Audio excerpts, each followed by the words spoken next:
गुरुर्ब्रह्मा गुरुर्विष्णु गुरुर्देवो महेश्वरा गुरु साक्षात् परब्रह्म तस्मै श्री गुरुवे नमः।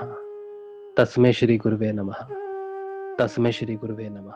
जय श्री गुरुदेव जी। चलिए जयकारा लगाते हैं पहले गुरुदेव का। बोलो समर्थ सदगुरुदेव संत श्री रामलाल जी सियाद की जय। बोलो शिव अवतारी महायोगी बाबा श्री गंगाईनाथ की जय। बोलो दशम अवतार कल की अवतार की जय। बोलो सनातन धर्म की जय। बोलो पलाना धाम की जय। बोलो जामसर धाम की जय। बोलो काजलवास धाम की जय। जय श्री गुरुदेव। जय श्री दादा गुरुदेव। जय श्री गुरुदेव आप सबको। जय श्री गुरुदेव, जय श्री दादा गुरुदेव और happy birthday to you Rajiv. Thank you जी, थैंक यू, बहुत बहुत धन्यवाद आपका। बहुत बहुत धन्यवाद जी, बहुत बहुत धन्यवाद। Happy birthday. Thank you so much, thank you. Happy birthday. Thank you Soni, thank you so much. आप सबका बहुत बहुत धन्यवाद, बहुत बहुत धन्यवाद। और गुरुदेव की ये कृपा मानता हूँ मैं से। थैंक यू जी, थैंक यू बेटा। तुम जियो हजारों साल, साल में दिन हो। मुझे आगे नहीं पता, मुझे ही पता है, सॉरी। कोई बात नहीं, कोई बात नहीं। बहुत बहुत धन्यवाद आपका। ये गीत ही आपने छेड़ दिया तो बहुत बस उसी से ही हो गया। ठीक है, बहुत बढ़िया। Thank you so much Sudha ji, thank you so much, thank you. आप सबका बहुत बहुत धन्यवाद। मुझे जन्मदिन पे मुबारकबाद देने के लिए, बहुत सारी ढेर सारी शुभकामनाएं देने के लिए बहुत बहुत धन्यवाद। और मैं मानता हूँ कि ये जन्मदिन जो आज मैं मनाया मैंने, वो गुरुदेव की कृपा से ही संभव हो पाया है। क्योंकि जिस बीमारी से मैं ग्रसित होके आया हूँ उससे बहुत ज़्यादा बीमार हुआ और बहुत ज़्यादा डाउन हुआ। तो गुरुदेव ने कहाँ कहाँ मेरी मदद की मैं तो नहीं जानता हूँ, लेकिन मैं इतना जानता हूँ कि मेरा रक्षक एक है, एक गुरु मेरे पास है जो मेरी सब समय मेरी रक्षा करते हैं। तो उन्होंने कहाँ कहाँ मेरी रक्षा की, इसकी व्याख्या तो मैं नहीं कर सकता और मैं इसको जान भी नहीं सकता उनकी लीला को। लेकिन मैं इतना ज़रूर जानता हूँ कि उन्होंने मेरी हर समय रक्षा की होगी और मुझे हर समय संभाल के रखा होगा। और जन्मदिन से पहले पहले उन्होंने मुझे इतना स्वस्थ कर दिया कि हम लोग बैठ के सेशन कर पाएँ। और ये जो हम मेडिटेशन करते हैं वो भी देखो 10 तारीख आज सुबह से शुरू हुआ, सुबह और शाम का मेडिटेशन। तो ये मैं पूर्ण रूप से मानता हूँ कि गुरुदेव ने जन्मदिन पे मुझे ये उपहार ही दिया है और वो मुझसे बहुत प्रेम करते हैं। उनकी असीम कृपा मुझ पे, मेरे पूरे परिवार पे है। उसकी वजह से मेरा जीवन, भौतिक जीवन, आध्यात्मिक जीवन चल रहा है और पूर्ण रूप से उनकी कृपा है। और आप सबका जो साथ और सहयोग मुझे मिल रहा है उसके लिए तो मैं आपको प्रेम भरा नमन ही कर सकता हूँ, नमस्कार ही कर सकता हूँ कि आपका हर समय मुझे प्रेम मिलता है। जिस समय अवस्थाएं ख़राब होती हैं उस समय भी आपका असीम प्रेम मिलता है और जिस समय अवस्थाएं अच्छी होती है उस समय तो आप सब मेरे साथ रहते ही हो। तो मैं बड़ा सौभाग्यशाली मानता हूँ अपने आप को कि मुझे इतना बड़ा परिवार मिला है, आध्यात्मिक जीवन का इतना बड़ा परिवार मिला है जो मुझसे आत्मिक रूप से जुड़े हुए हैं सारे के सारे और बहुत स्नेह करते हैं, बहुत प्रेम करते हैं। मैं आप सबका बहुत बहुत हृदय से, सारे गुरु भाई गुरु बहनों का सबका बहुत बहुत धन्यवाद करता हूँ। Thank you so much. जय श्री गुरुदेव। अच्छा चलिए, अब YouTube पे भी कुछ लोग हैं, कुछ गुरु भाई गुरु बहन हैं जो मुझे मुबारकबाद दे रहे हैं। मैं आपका नाम ले लेता हूँ ताकि मेरी तरफ से आपको धन्यवाद जाए यहाँ से। माया गांधी जी, भाग्यश्री राज पुरोहित सूरज भाई की बिटिया है, थैंक यू। और आपके परिवार को, पूरे परिवार को बहुत बहुत धन्यवाद। मुकेश कुमार भाई जी, जन्मदिन की बहुत बहुत शुभकामनाएं जी, धन्यवाद। मंजू करनानी जी भी कह रहे हैं जन्म दिवस की बहुत बहुत शुभकामनाएं। Maya Gandhi ji thank you, Manju ji thank you, Shivan Savina ji भी मुझे बधाई दे रहे हैं, thank you. Reshma Sandhu ji thank you so much. और आर कूल कपिल भी कह रहे हैं कि जन्मदिन की बहुत बहुत मुबारकबाद, धन्यवाद। आप सबका बहुत बहुत धन्यवाद। चलिए अब हम अपने सत्संग को थोड़ा आगे बढ़ाते हैं और जैसे हम बात करते हैं परिवर्तन की, हमारे सिद्ध योग से आने वाले हमारे जीवन में परिवर्तन की जो हम बात करते हैं उसकी बात करते हैं, उसकी शुरुआत करते हैं। और आप अगर कोई कुछ बात करना चाहो, कुछ बात करना चाहो, मेरे यहाँ पे लाउड स्पीकर चल रहा है, आज कोई प्रोग्राम है वोट का, कोई वोट का कुछ प्रोग्राम है, तृणमूल कांग्रेस का चल रहा है, तो ये थोड़ी सी हैपनिंग जगह है, यहाँ पर चलता रहता है कुछ ना कुछ तो यहाँ पर बाहर पूरा दिन तो गाने चल रहे थे, अभी भाषण चल रहा है, तो अगर ज़्यादा डिस्टर्बेंस नहीं है तो अच्छी बात है। आप कुछ बात करना चाहें, आप कुछ अपने सिद्ध योग के परिवर्तन को या फिर कुछ किसी भी प्रकार के बदलाव को या कोई भी प्रश्न हो आपका, तो आप जरूर बात करें।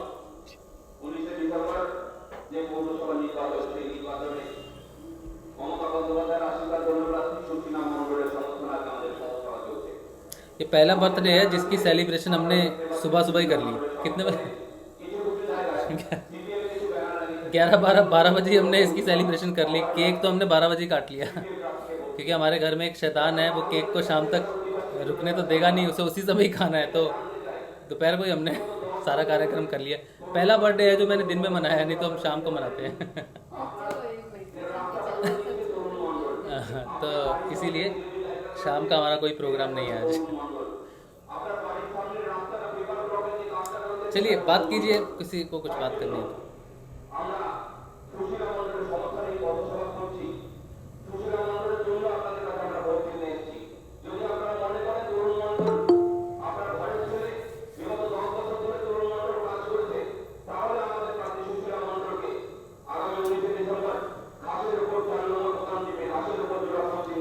हाँ, कोई किसी को कुछ बात नहीं करनी है तो सत्संग होगा कैसे सत्संग होगा कैसे? क्या कर रहे हो आप लोग? साधना कर रहे हो ना सारे? तो साधना में बहुत सारे परिवर्तन आते हैं, हर रोज आते हैं, डेली आते हैं। हाँ?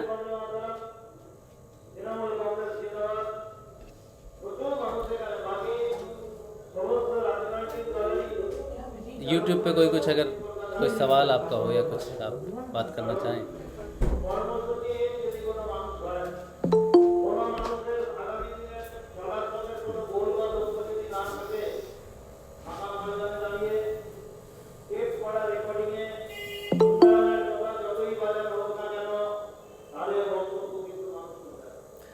आप बात करोगे तभी तो मैं बात करूंगा, नहीं तो मैं क्या बात करूं? बोलिए। भाई जी ने कुछ सिखाना था, आजकल वो आ नहीं रहे हैं क्या? कौन कौन?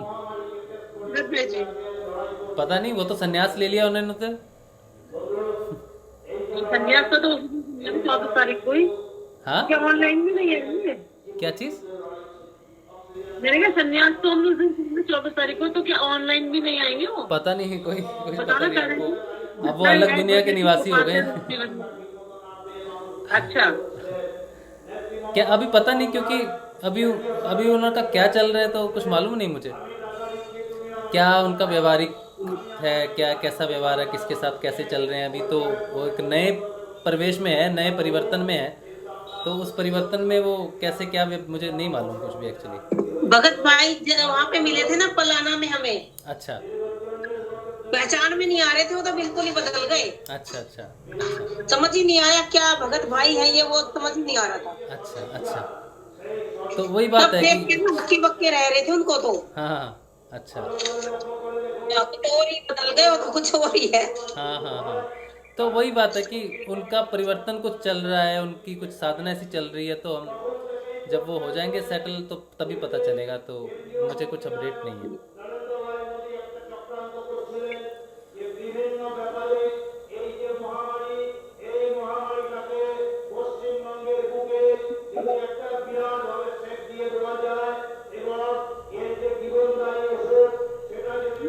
जय श्री गुरुदेव भगवती जी।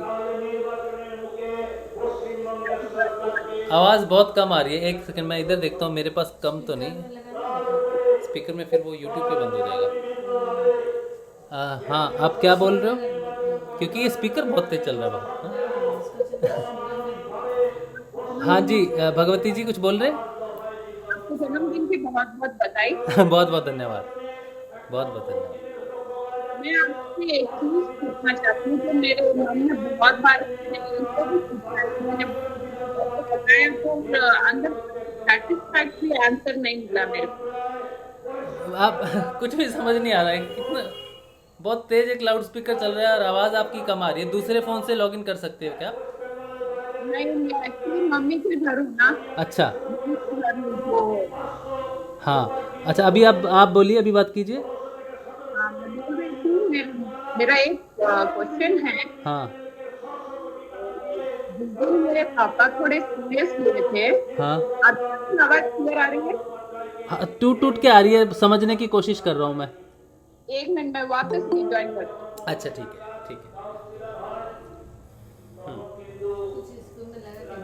अच्छा, सोनी कुछ बोल रही थी तब तक, कोई मैसेज आया मुझे?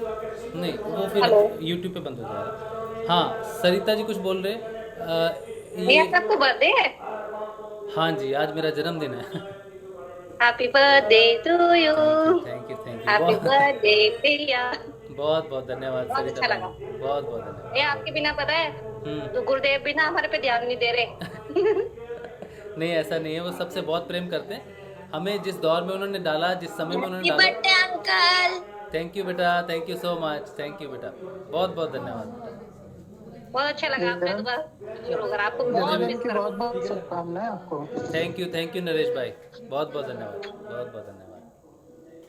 जय श्री गुरुदेव राज भाई, हाँ जी, हाँ जी, थैंक यू भाई।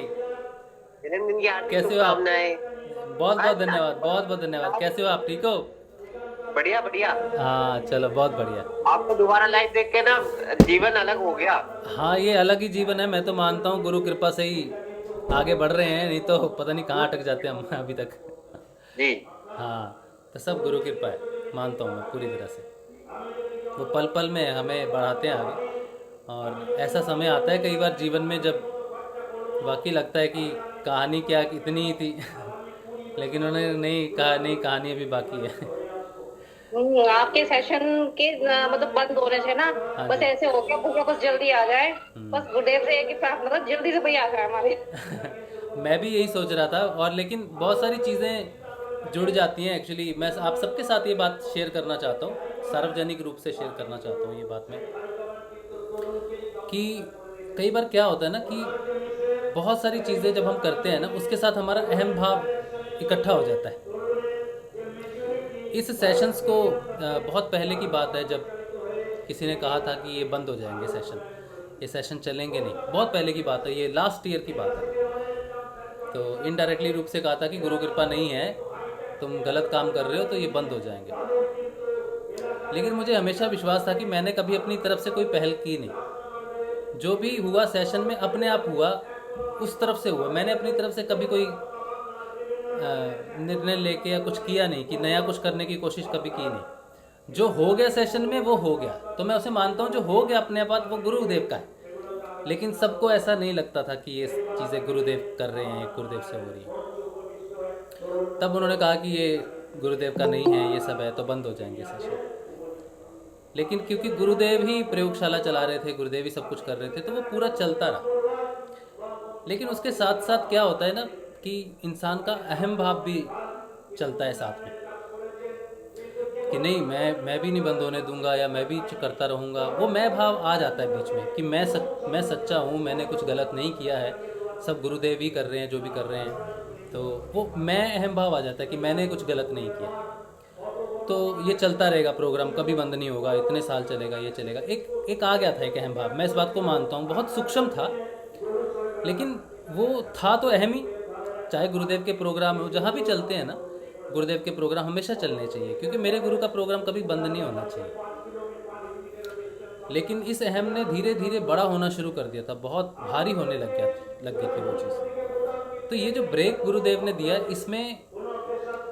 इसमें ये जो ब्रेक गुरुदेव ने दिया ना, मुझे स्वतंत्र कर दिया गुरुदेव ने। एक बहुत बड़ा बोझ लेके चल रहा था मैं, कि सेशंस बंद नहीं होने चाहिए।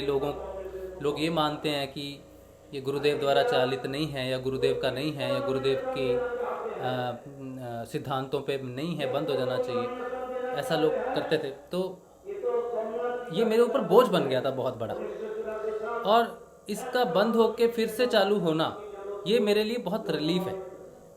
और अब वो बोझ हट गया है मेरे ऊपर में कि अगर कभी किसी की अवस्था ख़राब होती है, कोई बीमार हो सकता है किसी वजह से, अगर प्रोग्राम नहीं भी चलते तो इसका मतलब ये नहीं है कि वो गुरु कृपा नहीं है, कुछ नहीं है। ऐसे होते हैं, बहुत सारे गुरु भाइयों ने सेशन शुरू किए थे, फिर वो किसी कारण बंद हुए।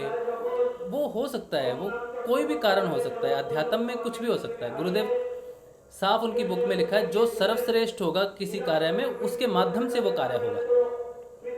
तो इसमें कोई अहम भाव या इसमें कुछ लेने की बात नहीं है। जब तक गुरु कृपा किसी भी व्यक्ति पे रहे, आज कोई व्यक्ति कर रहा है, कल कोई दूसरा व्यक्ति करेगा, परसों कोई तीसरा व्यक्ति करेगा। राजशिव तो हमेशा नहीं कर सकता, ये कोई एक इंसान हमेशा नहीं कर सकता। एक ना एक दिन तो वो कोई दूसरा व्यक्ति आएगा और वो करेगा, आगे बढ़ाएगा। हम तो हजारों साल नहीं जिंदा रह सकते ना, हम तो हमेशा नहीं कर सकते। तो और ये कोई राजगद्दी तो है नहीं कि मैं बैठ रहा हूँ, कल को मेरा बेटा बैठेगा या परसों को कोई और बेटा बैठेगा। ये तो गुरु कृपा से आज राजशिव बैठ रहा है और फिर कोई दूसरे इंसान की जब समय आएगा वो उस चीज़ को आगे बढ़ाएगा, उसी चीज़ को आगे बढ़ाएगा। तो वो एक भार उतर गया, सिर से मुक्त हो गया मैं। तो ये ब्रेक जो आया है ना, इसने मेरे जीवन में, मेरी साधना में बहुत सारे परिवर्तन किए हैं, मुझे बहुत हल्का किए। तो ऐसे बहुत सारे सूक्ष्म परिवर्तन है।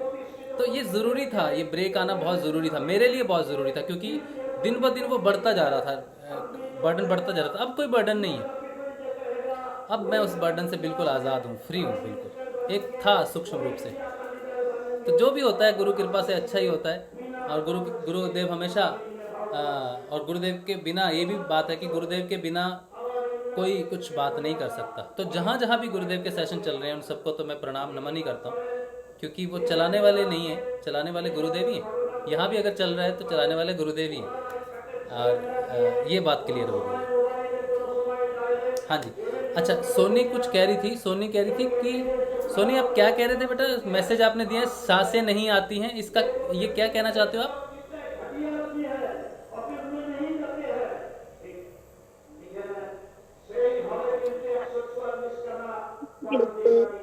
जय गुरुदेव बेटा। हाँ, क्या बोल रहे हो आप? मैं कह रही थी सांसें नहीं आती है। सांसें नहीं आती हैं मतलब हाँ, कुछ प्रॉब्लम होती है सांस लेने में? नहीं, कभी भी बंद हो जाती है। दिक्कत नहीं होती ना? नहीं। हाँ, तो वो जो सांसें बंद हो जाती है ना, वो एक प्रक्रिया है कुंडलिनी की, उसे बोलते हैं क्या बोलते हैं उसको, क्या बोलते हैं गुरु भाइयों? कुंभक। कुंभक, हाँ कुंभक। तो वो कुंभक है, ठीक है। कई बार हम अचानक से सांसें बंद हो जाती है। जब मैं 2019 की बात है, मैं जब ऑफिस से आता था, बस में जब बैठा रहता था, तो मुझे ऐसा फील होता था कि मेरा ध्यान सांसों पे चला जाता था। और फिर कुछ देर के लिए ऐसा लगता था कि सांस अगर ना ले तो ज़्यादा अच्छा है, सांस अगर बंद रखें तो ज़्यादा अच्छा है। तो वो बंद हो जाती थी सांसें थोड़ी देर के लिए। तो मैंने सोचा कि मुझे कहीं कोई सांस की प्रॉब्लम है या कुछ है। लेकिन जब ध्यान भटक जाता था, किसी से बात करने लगते थे या कुछ होने लगता था, तो वो प्रॉब्लम महसूस नहीं होती थी। अगर शरीर में कोई प्रॉब्लम होगी तो हम किसी से बात भी करेंगे तो प्रॉब्लम तो शरीर की रहेगी। लेकिन अगर वो शरीर की प्रॉब्लम नहीं है, साधना में कोई दिक्कत है, कोई साधना की कोई प्रोसेस है, तो आपका ध्यान भटकेगा ना, तो वो प्रॉब्लम आपको महसूस नहीं होगी, ठीक है। तो आपको कुंभक लग रहे हैं, सांस का अचानक रुक जाना कुंभक है, और ये बहुत अच्छी बात है, ठीक है। हाँ, घबराना नहीं। हाँ, जय श्री जय श्री। जय श्री गुरु। हाँ जी, जय श्री गुरुदेव। कौन बात कर रहे मैं थे? अभी सरिता। अभी आप जैसे कुंभक के बारे में बता रहे थे, तो इस तरीके से कुंभक मुझे तो केवल ध्यान के समय ही लगा था। हाँ, ध्यान के समय ही लग सकता है या फिर कभी भी लग सकता है कुंभक। ये जो प्रक्रिया है ना, ये सब समय कई बार होती है कुंभक की। और जब से सेशन बंद हुआ है ना, और जब से पापा के जाने के बाद से ना, तो ध्यान मतलब बहुत अजीब सा हो गया है। लगता ही नहीं, मन ऐसा रहता है ध्यान में रहते, लेकिन विचार ही विचार चलते रहते हैं। पहले बीच में काफी दूर गए थे, तो बस ऐसा लगता है कि बस पक्का किसी तरीके से पूरे हो गए। हाँ हाँ, तो कोई बात नहीं, कोई ये एक समय होता है, ठीक है। साधना में कुछ ऐसा समय होता है कि 15 दिन, 20 दिन, 25 दिन, 1 महीना भी ध्यान कई बार नहीं लगता है। कोई दिक्कत नहीं है, कोई दिक्कत नहीं है, वो एक रेस्टिंग पीरियड है, ठीक है। तो बिल्कुल नहीं घबराना आपने, साधना बंद नहीं होती ऐसे। में चली गई मैं फिर से। नहीं, साधना कभी बंद नहीं होती, ठीक है। और ज़ीरो नहीं होती कभी साधना। साधना में एक सेंटर पॉइंट है हमारा हृदय, ठीक है। और साधना में चेतना ऊंची उठती है और फिर नीचे जाती है, ठीक है। जब साधना में चेतना नीचे जाती है तो अंधकार में जाती है, ठीक है, जहाँ पर वो उजाला लेती है ऊपर से और अंधकार में नीचे जाती है, नीचे के अंधकार को मिटाने के लिए। तो उस समय साधना चप जाती है, मतलब साधना धीमी पड़ जाती है। ऐसा लगता है कि धीमी हो गई है साधना, या फिर मैं ध्यान नहीं कर पा रहा हूँ, या नाम नहीं जप पा रहे, या मेरा गुरुदेव की तरफ ध्यान नहीं जा रहा है, संसारिक चीज़ों में ध्यान जा रहा है, टीवी ज़्यादा देखने लग गया हूँ, या बाहर मौज मस्ती में ज़्यादा उलझ गया हूँ। 15-20 दिन ऐसे निकल सकते हैं, कोई चिंता का विषय नहीं है। ये साधना एक बार शुरू हो जाए तो बंद नहीं होती है, ठीक है। तो कोई दिक्कत नहीं है। वो समय, एक फेस आया आपके जीवन में, आपके घर में एक ऐसी प्रॉब्लम हुई, आपके पिताजी का देहांत हुआ, तो वो स्थिति वैसी ही है, वो मानसिक स्थिति वैसी ही होती है, उसमें ध्यान नहीं लगा तो कोई चिंता का विषय नहीं है। आप अपने आप को समय दो, ठीक है, 20-25 दिन, 30 दिन, 35 दिन, 40 दिन, कोई दिक्कत नहीं। बस आपने नाम जपते रहना है और अपने आप वो जो स्थिति है वो अपने आप ठीक हो जाएगी। इस समय मन का ऊपर नीचे होना बड़ा स्वाभाविक है, क्योंकि मन का केंद्र क्या है, मन यहाँ से लेकर यहाँ तक राज करता है। ये पंच इंद्रियाँ जो होती है ना, ये उसके राज में आती है। तो हम जो देखते हैं, जो सुनते हैं, जो बिलीव सिस्टम है, इवन बुद्धि उसके वश में है, प्रभाव पड़ता है उस पर। तो हमारे आसपास जो सर्कमस्टांसिस होते हैं या साइकोलॉजिकली जो चीज़ें चलती हैं वो मन पे प्रभाव डालती हैं, ठीक है। तो इसीलिए मन अस्त व्यस्त हो जाता है, कोई दिक्कत नहीं, बिल्कुल घबराना नहीं। कुछ दिन अपने आप को और समय दो, अपने आप सब लाइन पे आ जाएगा, ठीक है। तो इसमें भी ऐसा भी होता है कि जैसे हम लोग ध्यान में बैठे और कुंभक मुझे कई बार लगा तो वॉमिटिंग सी होती है बहुत ज्यादा, ये वाली प्रक्रिया भी होती है इसमें? नहीं, वॉमिटिंग मतलब ऐसा लगता है जैसे मुझे वॉमिट हो रही है और गले के ऊपर से जैसे ऊर्जा सी उठती हुई सी महसूस होती है अंदर की तरफ, तो उससे बहुत ऐसा लगता है कि मुझे बहुत बुरी तरह उल्टी हो रही है, जी मिचलाया सा, अजीब सा, ये वाली स्थिति हो जाती है। हाँ, उल्टी होती है जब ये जो अपना नाभि है ना, जब पेट के कौन सा चक्र है ये, मणिपुर चक्र पे जब कभी काम होता है तो वॉमिटिंग लोगों को लगती है, होती नहीं ज़्यादातर, लेकिन उनको वॉमिटिंग का एहसास होता है कि मुझे अभी उल्टी हो जाएगी। लेकिन अगर आपको हो रही है तो वो मणिपुर चक्र से संबंधित कई बार उल्टी होना या उल्टी का भाव लगना ये होता है, कि वो भी साधना का एक हिस्सा है। हाँ, बिल्कुल उल्टी जैसे भाव होते हैं। जब मैं करती हुई ध्यान में ये परिक्रिया होती है ना, तो बहुत देर ऐसा लगता है कि बस अब कुछ निकलेगा, पर ऐसा कुछ होता नहीं है। हाँ, तो वो मणिपुर चक्र के कारण होता है, पेट के कारण होता है। मणिपुर चक्र की सेट अगर बिगड़ा हो मणिपुर चक्र बहुत बुरी तरह से, तब वो भाव आता है कि उल्टी हो जाएगी अभी, कोई दिक्कत नहीं, ठीक है। और आप बिल्कुल अपने मन को शांत करो, ठीक है, मन को शांत करो, और कोई भी नई विचारधारा आपने अपने मन में नहीं लानी है सिद्ध योग को लेके, ठीक है। थोड़ी दिक्कत तो जो जैसे हम जब काजलवास गए थे थोड़ी वो दिक्कत महसूस की ना वहाँ पर आपने, थोड़ा सा लेकिन हाँ हाँ,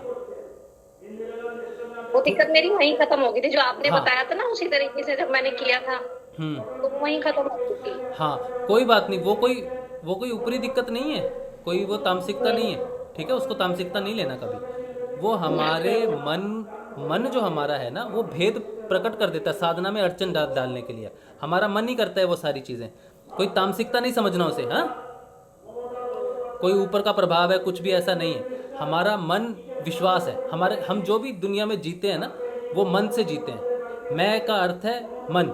मैं कहता हूँ यार ये चीज़ अच्छी है, ये चीज़ खराब है, तो वो मन ने मेरे मन ने बिठाया हुआ है कि ये चीज़ अच्छी है, ये चीज़ खराब है। तो कई बार साधना में जब शुद्धिकरण होता है मन का, तो मन अपना शुद्धिकरण नहीं करवाना चाहता, वो जगत में रहना चाहता है, पंच इंद्रियों से भोग करना चाहता है। तो जब हम साधना करते हैं तो वो हमें भटकाता है, द्वैत पैदा करता है। तो आप में भी उसने द्वैत को पैदा किया उस समय, कि गुरुदेव अलग है, दादा गुरुदेव अलग है, ये अलग है, वो अलग है। तो वो द्वैत उस मन ने प्रकट किया आपको, ठीक है। तो उसको कोई गलत शक्ति ले लिया या कुछ नेगेटिविटी ले लिया, साधना में इन चीज़ों की कोई जगह नहीं। साधना में हमारे पास जो दी हुई चीज़ें हैं वो मन है, जिस पे हमें पूरा रूपांतरण करना है, मन को नीरव करना है। नीरव का अर्थ होता है मन को शून्य कर देना विचार का। मुझे ये चीज़ अच्छी लगती है, अगर मन शून्य हो गया तो मुझे ये चीज़ अच्छी नहीं लगती, वो चीज़ खराब नहीं लगती। ये साधना बात तो में, है भैया। हाँ जी, मन मेरा एकदम शून्य हो चुका है, बस जो विचार आते इतनी ध्यान नहीं जल्दी आते, नहीं वैसे होता। मेरा मन शांत हो गया बिल्कुल। इतनी जल्दी नहीं होता गुरु बहन शून्य। वो सारी अभी ऐसा सोचो मत कि मेरा मन शून्य हो गया, ठीक है? ऐसा अभी इतनी जल्दी शून्य नहीं होता। मन बहुत बहुत विशाल है और मन के कई स्तर हैं। है तो वो यहाँ से यहाँ तक, ठीक है, लेकिन ये छोटा छोटा नहीं है, बहुत बहुत समय लगता है उसको। बार बार घूम घूम के वो चीज़ें आती हैं, एक बार में सफाई नहीं होती कभी भी। एक बार, ये दो बात बार, 3 बार, 4 बार, 5 बार ऐसा हो सकता है। जैसे डिप्रेशन है, डिप्रेशन हो सकता है कि हर हफ्ते वापस आता हो, हर महीने वापस आता हो, हर 3 महीने में वापस आता हो। वो सर्कल में वापस आएगी वो चीज़।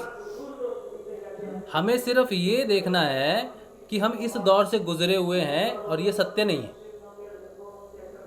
वो पहला अनुभव हमें सेकंड अनुभव में स्ट्रॉन्ग करेगा। आप समझ रहे मैं क्या कह रहा हूँ? भैया। तो जो भी विचार मन में प्रकट होते हैं ना किसी चीज़ के प्रति, हमें उस विचार को नेग्लेक्ट करना है, चाहे वो अच्छा विचार है चाहे वो बुरा विचार है। साधना में अच्छे का विपरीत बुरा नहीं होता, बुरे का विपरीत अच्छा नहीं होता। ये दोनों एक ही सिक्के के 2 कॉइन नहीं है। लोग कहते हैं ना कि अच्छाई और बुराई एक ही सिक्के के 2 कॉइन है, नहीं है। अध्यात्म में नहीं होते, भौतिक संसार में होते। अध्यात्म में अच्छाई अलग है, बुराई अलग है, दोनों का त्याग करना पड़ता है। अध्यात्म में दोनों की जरूरत नहीं पड़ती, ना अच्छाई की ना बुराई की, क्योंकि अच्छाई भी डुबोती है अहम भाव, उसमें अहंकार आता है बैठकर। बुराई तो बुराई होती है। तो एक सिक्के के 2 पहलू नहीं है। अध्यात्म में कोई सिक्का नहीं है, सब चीज़ें इंडिविजुअल है, अलग है। हर चीज़ पे अलग से जीत पानी पड़ती है, अलग से उसको पकड़ना पड़ता है। जो हमारा विश्वास है, जो हम जानते हैं, वो भौतिक जीवन के बारे में जानते हैं, उसको हम अध्यात्म में डिफाइन नहीं कर सकते कि मुझे भौतिक जीवन में कोई एक्सपीरियंस है, किसी चीज़ की नॉलेज है। वो अध्यात्म में जाके शून्य हो जाती है। मैंने जो रॉकेट साइंस पढ़ी, जो मैंने बहुत कोई डॉक्टरी पढ़ ली, अध्यात्म में आती 0 हो जाएगी पूरी। अध्यात्म में भौतिक चीज़ें सारी 0 हो जाती हैं। जहाँ से अध्यात्म शुरू होता है, भौतिक जहाँ पर ख़त्म होता है, वहाँ से अध्यात्म शुरू होता है। यानी कि भौतिकता की सबसे बड़ी ऊंचाई 100 नंबर, और अध्यात्म में वो क्या है 0। फिर वहाँ से अध्यात्म शुरू होता है। तो हम जो भौतिक रूप से सोचते हैं कि मेरा मन शून्य हो गया है, अब मुझे कोई विचार नहीं आता, अध्यात्म में ऐसा नहीं सोचते। ये भौतिक सोच है कि मैं शून्य हो गई हूँ, या फिर मैं साधना में यहाँ पर पहुँच गया हूँ, वहाँ पर पहुँच गया हूँ। कहीं कुछ नहीं पहुँचता कोई इंसान, ठीक है। ये बदलाव आपके अंदर जिस दिन मन जिस दिन नीरव हो जाएगा ना, मन जिस दिन शून्य हो जाएगा ना, उस दिन आपकी स्थिति बिल्कुल अलग हो जाएगी। आपको बोलना नहीं पड़ेगा, बिना बोले जग जाहिर हो जाएगी वो चीज़। अब आज सोचो, बिना बोले जग जाहिर कैसे हो जाती है कोई चीज़ें? जो स्पंदन है, कहते हैं ना शब्द कभी मरते नहीं। जो कुरुक्षेत्र में कृष्ण ने बोल दिया था, आज भी वो शब्द वहाँ पर है। उन्होंने गीता का जो ज्ञान अर्जुन को दिया, वो सबको नहीं सुना उस समय, लेकिन वो दिया। शब्द थे लेकिन सब वहाँ उस समय सुन नहीं पाए, लेकिन वो शब्द आज भी वहीं पर है। तो कुछ चीज़ें ऐसी स्पंदन होते हैं जिसे हम ग्रहण नहीं कर पाते, लेकिन वो होते हैं। तो भौतिक जीवन में ऐसी बहुत सारी चीज़ें हैं जो अध्यात्म जीवन में शून्य है। और अध्यात्म जीवन से जब हम जीना शुरू करते हैं, समझना शुरू करते हैं, तो भौतिक जीवन शून्य लगने लगता है। मन की परिभाषा बदल जाती है, प्राणों की भाषा बदल जाती है, सब कुछ बदल जाता है। ये जीवन, भौतिक जीवन और आध्यात्मिक जीवन, ये दोनों अलग है, ठीक है। तो कुछ भी आपको महसूस पूरे दिन में होता है, हाँ, उसको आप साधना पे लागू नहीं कर सकते इतनी जल्दी। साधना 15 दिन, 20 दिन, 1 महीना, 2 महीना की नहीं होती। साधना लंबी चलती है, 10 साल, 12 साल ऐसे चलती है साधना। आज जो परिवर्तन हुआ, आज जो घटित हुआ, वो हो सकता है कि 3 साल बाद उसका सबक मिलेगा आपको, ठीक है। साधना में कोई जल्दबाजी नहीं करनी है आपने, कोई निर्णय नहीं लेना, कोई निष्कर्ष नहीं निकालना। अपने बारे में तो खास करके कभी कोई निष्कर्ष नहीं निकालना कि मैं यहाँ पर पहुँच गया हूँ, मैं वहाँ पर पहुँच गई हूँ, या मैं इस क्षेत्र में हूँ, मैं उस क्षेत्र में हूँ, या मुझे ये अनुभूति हो रही है, वो अनुभूति हो रही है। ये सारी डुबोने वाली चीज़ें। अपने आप को कभी भी अध्यात्म में मेजर नहीं करना है, अपने आप को अध्यात्म में कहीं प्लेस नहीं करना है। अध्यात्म की कुछ अवस्थाएं होती हैं, चेतना की कुछ अवस्थाएं होती हैं। जब आदमी उस चेतनाओं को पार, साधक उस चेतनाओं को पार करता है तो उसे वो चेतना महसूस होती है। लेकिन अगर मैं आज अपने आप को ये कहना शुरू कर दूं कि मैं यहाँ पहुँच गया, मैं कान पे पहुँच गया, मैं नाक पे पहुँच गया, या मैं इधर पहुँच गया, मैं उधर पहुँच गया, तो बेड़ा गर्क हो जाएगा पूरा। मैं ये जानता हूँ कि मैंने शुरू किया हृदय पे।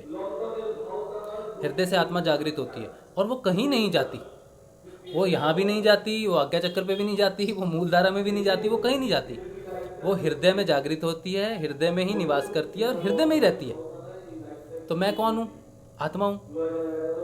उसका विस्तार होता है, उस आत्मा की चेतना का विस्तार होता है दो मुही। वही चेतना ऊपर जाती है, वही चेतना नीचे आती है। ठीक है? तो हम अगर अपनी स्थिति को मेजर करना शुरू कर दें तो हम आत्म रूप से विमुख हो जाते हैं, टूट जाते हैं। मैं तो आत्म रूप हूँ, तो मैं आज्ञा चक्र पे कैसे हो सकता हूँ? मैं सहस्रार पे कैसे हो सकता हूँ? या मैं मूलधारा में कैसे हो सकता हूँ?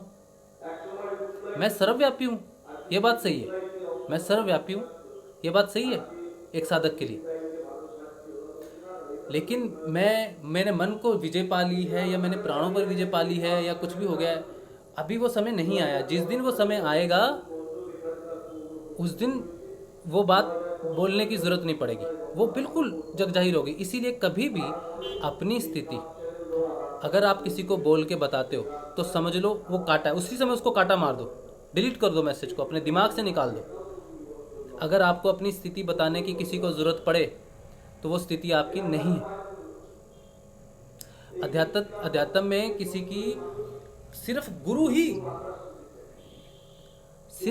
वो व्यक्ति, वो प्रभु, वो भगवान, वो ईश्वर, वो सत्ता है जो अपने शिष्य की गति को और स्थिति को जानता है। जो शिष्य ट्रैवल कर रहा है, पहली बार कहीं जा रहा है, मैं यहाँ से पहली बार कहीं जाऊँगा, है, मैंने वो रास्ता कभी देखा नहीं। एक जंगल आ गया अमेज़न में चला गया, चलो मैं एक क्षेत्र से दूसरी जगह पे जाना है मुझे, अब मैं रास्ते पे बीच में हूँ। मैं अपनी स्थिति कैसे किसी को बता सकता हूँ कि मैं अमेज़न के उस जगह पे हूँ? मैं तो उस रास्ते को जानता ही नहीं। तो यानी कि अगर मैं रास्ता किसी को बताता हूँ, अपनी स्थिति किसी को बताता हूँ, तो वो गलत है। अब आप जीपीएस की बात नहीं करना कि जीपीएस से बता सकते हो मैं एक एग्जाम्पल की बात कर रहा हूँ, एक रास्ते की बात कर रहा हूँ जिसको मेजर करना आपके बस की बात नहीं। आपके पास कोई जीपीएस नहीं है अपनी साधना को मेजर करने के लिए। सिर्फ एकमात्र गुरु ही वो सत्ता है जो अपने साधक की स्थिति को जानता है। इसके अलावा दुनिया में कोई इंसान, कोई साधक, कोई गुरु भाई, कोई गुरु बहन आपकी स्थिति को ना जानता है ना बता सकता है। आप जो अपनी अनुभूतियां लेके जाते हो, अपनी अनुभूति बताते हो कि मुझे लाइट दिख गई, आप उन्होंने कह दिया कि आप आज्ञा चक्र पे हो, या मुझ पे फूल बरस गए, मैं सहस्रार पे हूँ। वो किसी की भी कोई भी अनुभूति पहले दिन भी हो सकती है। किसी को वो अनुभूति 10 वर्ष बाद होगी, किसी को वो पहले दिन हो सकती है। और कहीं पहुंचने की यात्रा नहीं है, जहां पर हैं उसी का विस्तार है। इसीलिए मैं सबसे ये निवेदन करता हूं कि अपने आप को आंकना बंद कर दो। सबसे पहले अगर आंकोगे तो हर बार जीरो पाओगे अपने आप को। जब तक रास्ता पूरा नहीं होता तब तक आप जीरो ही हो। हम सब, जब तक मेरी मंजिल पे मैं नहीं पहुंचता। हाँ सरिता, ध्यान रखा करेंगे। हाँ, तुम्हारे माध्यम से बहुत लोगों को बहुत चीजें पता चल रही हैं। मुझे सभी माध्यम ही बनते हैं हाँ के लिए। बिल्कुल। आपने तो एक प्रश्न पूछा है, लेकिन देखो कितने सारी चीजें निकली है। और हैं साधक जो अपने आप को आंकते हैं और आंकने के साथ साथ दुनिया को भी बताते हैं। गलत है, ठीक, मतलब साधक के लिए अच्छा नहीं है। आप अपनी स्थिति बताओ। गुरुदेव ने अपने आप में कहा था कि मेरी बॉडी इनलाइटन होगी पूरी। वो उस जगह पहुंच चुके हैं, मतलब उनकी यात्रा कंप्लीट होगी है, तो जानते हैं कि ये यात्रा कंप्लीट होगी, बॉडी इनलाइटन होगी है। हम लोग जब तक इनलाइटन नहीं होते, हमारी एक ही स्थिति है, एक शुरुआती स्थिति साधक की, और एक वो लास्ट पार्थिव इमोर्टैलिटी की, कि मेरा शरीर पूरा इनलाइटन हो जाए। वो बस दो ही पॉइंट है, उसके बीच में हमारी कोई स्थिति नहीं है, झाड़ू है सब। हम नहीं जान सकते जब तक हम लास्ट केंद्र पे नहीं पहुंचते, क्योंकि हमें लास्ट केंद्र पता है क्या है, लास्ट अवस्था पता है, बस बीच की अवस्था में नहीं पता, सिर्फ गुरु जानते हैं। इसीलिए आपने किसी ने भी ये नहीं सोचना है अपनी साधना में कि मैंने अपने मन पे विजय पा ली है, मैंने अपने हृदय पे विजय पा ली है, मैंने अपने मस्तिष्क पे विजय पा ली है, मैंने अपनी इंद्रियों पे विजय पा ली है, या फिर मुझे काम वासना पे विजय हो गई है, या फिर मुझे क्रोध पे विजय हो गई है। ऐसा मानना ही वो तीर चला रहा है आपके पास, समझ लो बस उसका तीर रेडी है। जैसे ही आपने किया मुझे क्रोध नहीं आता, बस ऐसा बम फूटेगा क्रोध का, आप शर्मिंदा हो जाओगे, जीरो पे ला देगा वो। बहुत खतरनाक चीज है ये, स्टेटमेंट्स नहीं देनी। हाँ चलो, अच्छा, राशिव भाई, जय श्री गुरुदेव। जय श्री गुरुदेव उमा जी। हाँ, मुझे कुछ समझना भी है और कुछ बताना भी है। हाँ जी, बताइए पहले तो। हाँ, कि अब गुरुदेव के जन्मदिन पे वहां गए थे हम, हाँ। पलाना। तो बहुत ही जैसे कहते हैं ना कि अभी भी मेरे बदन में कुछ हो रहा है वो सोच के। अच्छा। मतलब इतना अच्छा लगा, इतना अच्छा लगा कि मतलब कि जैसे घर में सबसे प्यारे से प्यारा जो व्यक्ति है, उससे भी कुछ अलग अनुभव था उस प्यार का। हाँ। गुरुदेव के प्यार का। हाँ। बहुत इंजॉय किया, बहुत मजे किए, मतलब अंतरात्मा में कि कितना मैं नाचूं, कितना मैं गाऊं, मतलब कि आज पता नहीं क्या मिल गया। अच्छा, जन्मदिन वाले दिन वो बख्शी भाई है ना, बीकानेर से, बख्शी भाई। हाँ जी। तो वो भाई आए थे, तो नाम तो सुना हुआ उनका, मैं जानती नहीं कौन। कईयों ने कहा कि बख्शी भाई आए हैं, बख्शी भाई आए हैं। मैंने कहा देखो कौन है बख्शी भाई, मिलूं मैं उनसे। वो बहुत बुजुर्ग। तो मैंने उनसे कहा भाई जय श्री गुरुदेव, तो उन्होंने कहा कि बहन जय श्री गुरुदेव। बस उनके सामने मैं जैसे खड़ी हुई ना, और वो गुरुदेव के बारे में कुछ बोल रहे थे, मतलब मेरे दिमाग में नहीं है, और मैं एकदम से पता नहीं अंतर आत्मा से क्या क्या निकल रहा है, और मैं जोश में बोलती जा रही हूँ उनसे मैं बात करती जा रही हूँ भाई। मैंने, और मुझे एक शब्द याद नहीं, उन्होंने मेरे सिर पे हाथ रखा। सिर पे हाथ रखा ना, तो मेरी बॉडी में पता नहीं क्या, मेरे अभी भी कुछ हो रहा है अजीब सा। तो इतनी देर में वो सुमन और भुवनेश्वरी दी भी आ गए मुझे देख के, उनके पास समाधि के बाहर ही गेट पे वो खड़े थे। उन्होंने सिर पे हाथ रख के बोला कि गुरुदेव की 3 बेटियां हैं। हाँ। वो तुम हो। अच्छा। और अंग्रेज आएंगे। हाँ। और वो आपसे गुरुदेव के बारे में समझेंगे। आपको इंग्लिश नहीं आती, आप हिंदी में ही बताओगे उनसे, और वो उनसे आप ये बोलोगे कि आप इंग्लिश में ट्रांसलेट करवा लो। हाँ। मैं नहीं बोल रहा। अच्छा। ये गुरुदेव बोल रहे हैं। हाँ। उन्होंने बोला। अच्छा अच्छा। ये मैं नहीं बोल रहा हूँ, ये गुरुदेव बोल रहे हैं। हाँ। इतना कह के, और भाई उन्होंने जमीन में से वो रेत है ना समाधि के बाहर, हाँ। रेत मिट्टी है ना, वो बोले कि ये बहुत अनमोल है, ये गुरुदेव का है। और ऐसे कह के उन्होंने वो मिट्टी उठा के अपने सर में डाल ली। हाँ। मतलब कि इतना, तो मतलब इतने वो समर्पित गुरुदेव को। अच्छा, उन्होंने जब मिट्टी डाली तो मेरी आत्मा कह रही तू भी डाल। मैंने कितनी अच्छी बात बताई कि ये बहुत अनमोल है। मन कह रहा है कि बाल खराब हो जाएंगे, मिट्टी भर जाएगी बालों में। बिल्कुल सही बात है ना। वो मैं 3-4 बार जोर लगा रही हूँ मिट्टी के लिए, उठाने के लिए, और मन मुझे रोक रहा है, और लास्ट में मन की जीत हुई। अच्छा। मैंने नहीं डाली। अब वो चीज ना मुझे, कि गुरुदेव मेरा टेस्ट ले रहे थे, समाधि के बाहर खड़े होकर मेरा टेस्ट लिया, और उसमें मैं फेल हो गई। मैंने, ये तो बहुत गलत बात है मेरी, बहुत, कि मेरे को मतलब अपनी उसकी देह का भान है, इतना देह का भान है ना, कि जो कि मेरा से बाल खराब हो जाएंगे। क्यों आया ये विचार मेरे मन में? अच्छा। मतलब ये चीज है ना मेरे को बार बार तंग कर रही है। कहती कि तू गलत है, मतलब कि तू समर्पित नहीं है गुरुदेव को। उनके टेस्ट में पहले टेस्ट लिया, फेल हो गई। और उनका प्यार देखो, गुरुदेव का प्यार देखो। दूसरे दिन सुबह एक गुरु भाई भटिंडा से, और वो अपनी गाड़ी में गुरुदेव के घर सुबह 4 बजे गुरुदेव के घर लेके गए। मैं, सुमन और भुवनेश्वरी दी, हम उनके घर गए और इतनी खुशी हो रही कि आज तो हम अपने बाप के घर आ गए। मैंने कितना प्यार करते, अपने घर भी बुला लाए। अच्छा। हम तो समाधि पे, हम तो टेंट में, हाँ। कि हम कहाँ माने नहाना है, कहाँ ब्रश होगा, मतलब ये सब देख रहे हैं अभी।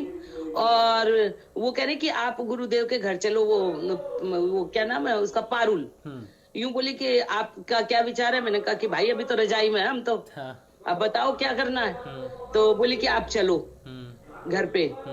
भाई हम उनके घर पे गए, गुरुदेव इतना आनंद कि मतलब मन के अंदर यूं कि आज गुरुदेव के बाथरूम में नहा रहे हम। आज गुरुदेव के घर हम देखो कितने बच्चों को प्यार करते कि बेटा आओ घर पे, आप आओ बेटा घर पे। और फिर नहा के तैयार हुए, फिर चाय आई। अच्छा।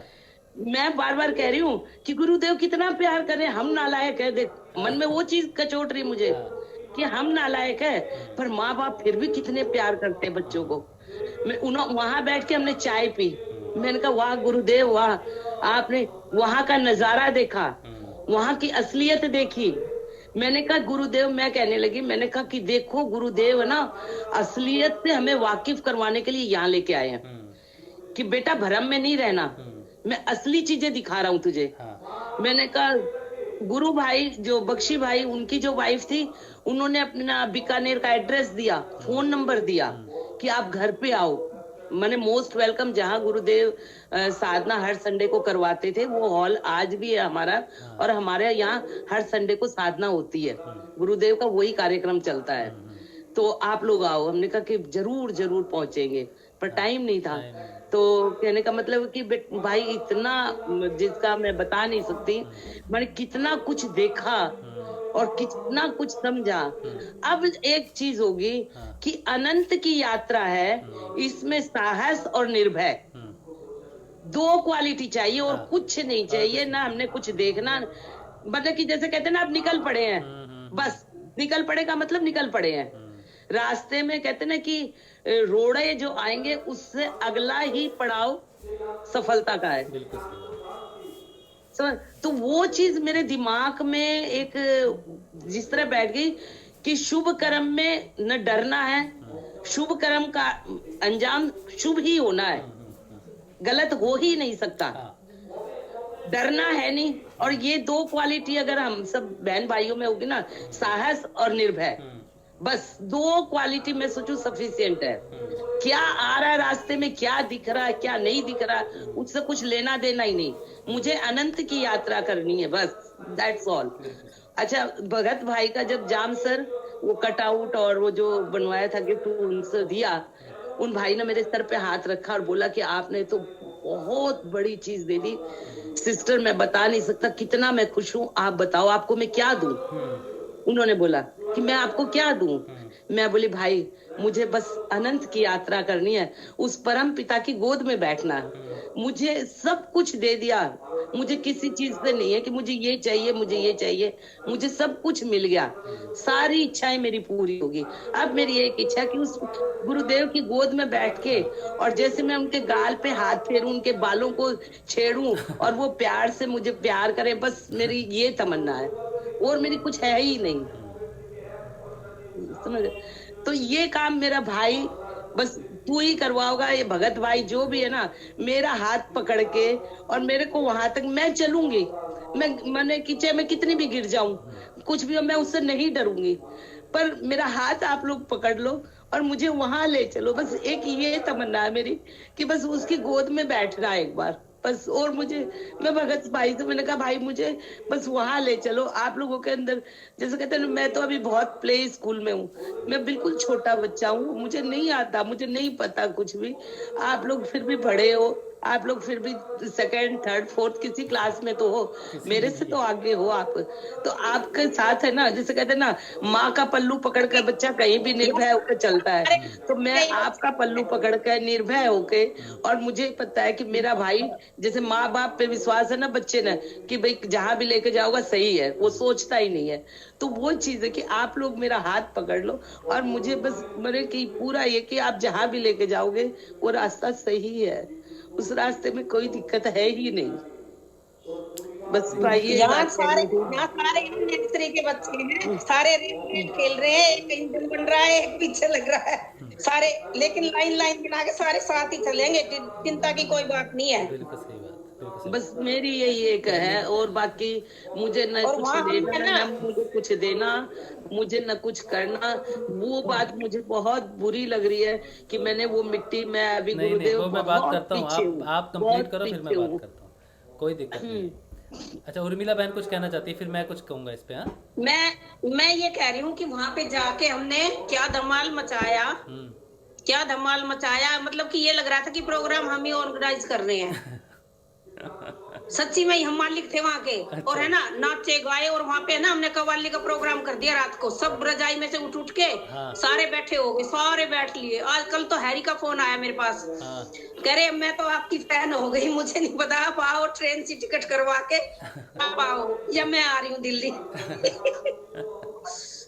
और आगे से है ना, आगे से एक दिन की टिकट नहीं होगी, आगे से ना 4-5 दिन की होगी, और इकट्ठे ही रहेंगे हाँ। जब तक रहेंगे। हाँ, यही बात अच्छा, है, बच्चे- एक साथ सत्संग करने की। लेकिन हम सब है ना तुम्हें मिस कर रहे थे, कोई बात नहीं, बहुत सारे पल आएंगे ऐसे, बहुत सारे। समाधि में जाके सबने तुम्हारे लिए, पर ये बात है ना कि भाई बिल्कुल सही बात है कि आपके लिए यहाँ रहना, यहाँ घर पे रहना बहुत ही अच्छा। गुरुदेव है ना, अपने बच्चों के लिए जो चीज जहाँ के लिए माने उनकी प्लानिंग है, वो जो करेंगे अच्छे के लिए करेंगे, बिल्कुल सही। वो गलत। यहाँ जो आप रहे हो, इसमें भी आपको कितनी साधना में आगे बढ़ाया, बिल्कुल आप खुद सही कह रहे हो ना, बिल्कुल सही बात। तो आपके लिए जाना ज्यादा अच्छा है यहाँ रहना। गुरुदेव तो सब जगह है, हाँ, बिल्कुल सही बात। गुरुदेव तो जब हमारे अंदर है तो वहाँ भी है, वहाँ भी है, वो तो सब जगह है। हाँ, खूब है ना? सारा हलवा। तो आपका यहाँ रहना माने, जैसे कहते हैं ना, एक बच्चा इंटेलिजेंट है तो यूं पता ही ये इंटेलिजेंट है, इसके आउट ऑफ मार्क्स मैंने इसको आंख बंद करके देने ही देने हैं। हाँ, तू क्यों परेशान हो रहा? ट्रेन से जाओगा, बच्चों ने लेके जाओगा, वहां परेशान होगा, देखेगा, करेगा।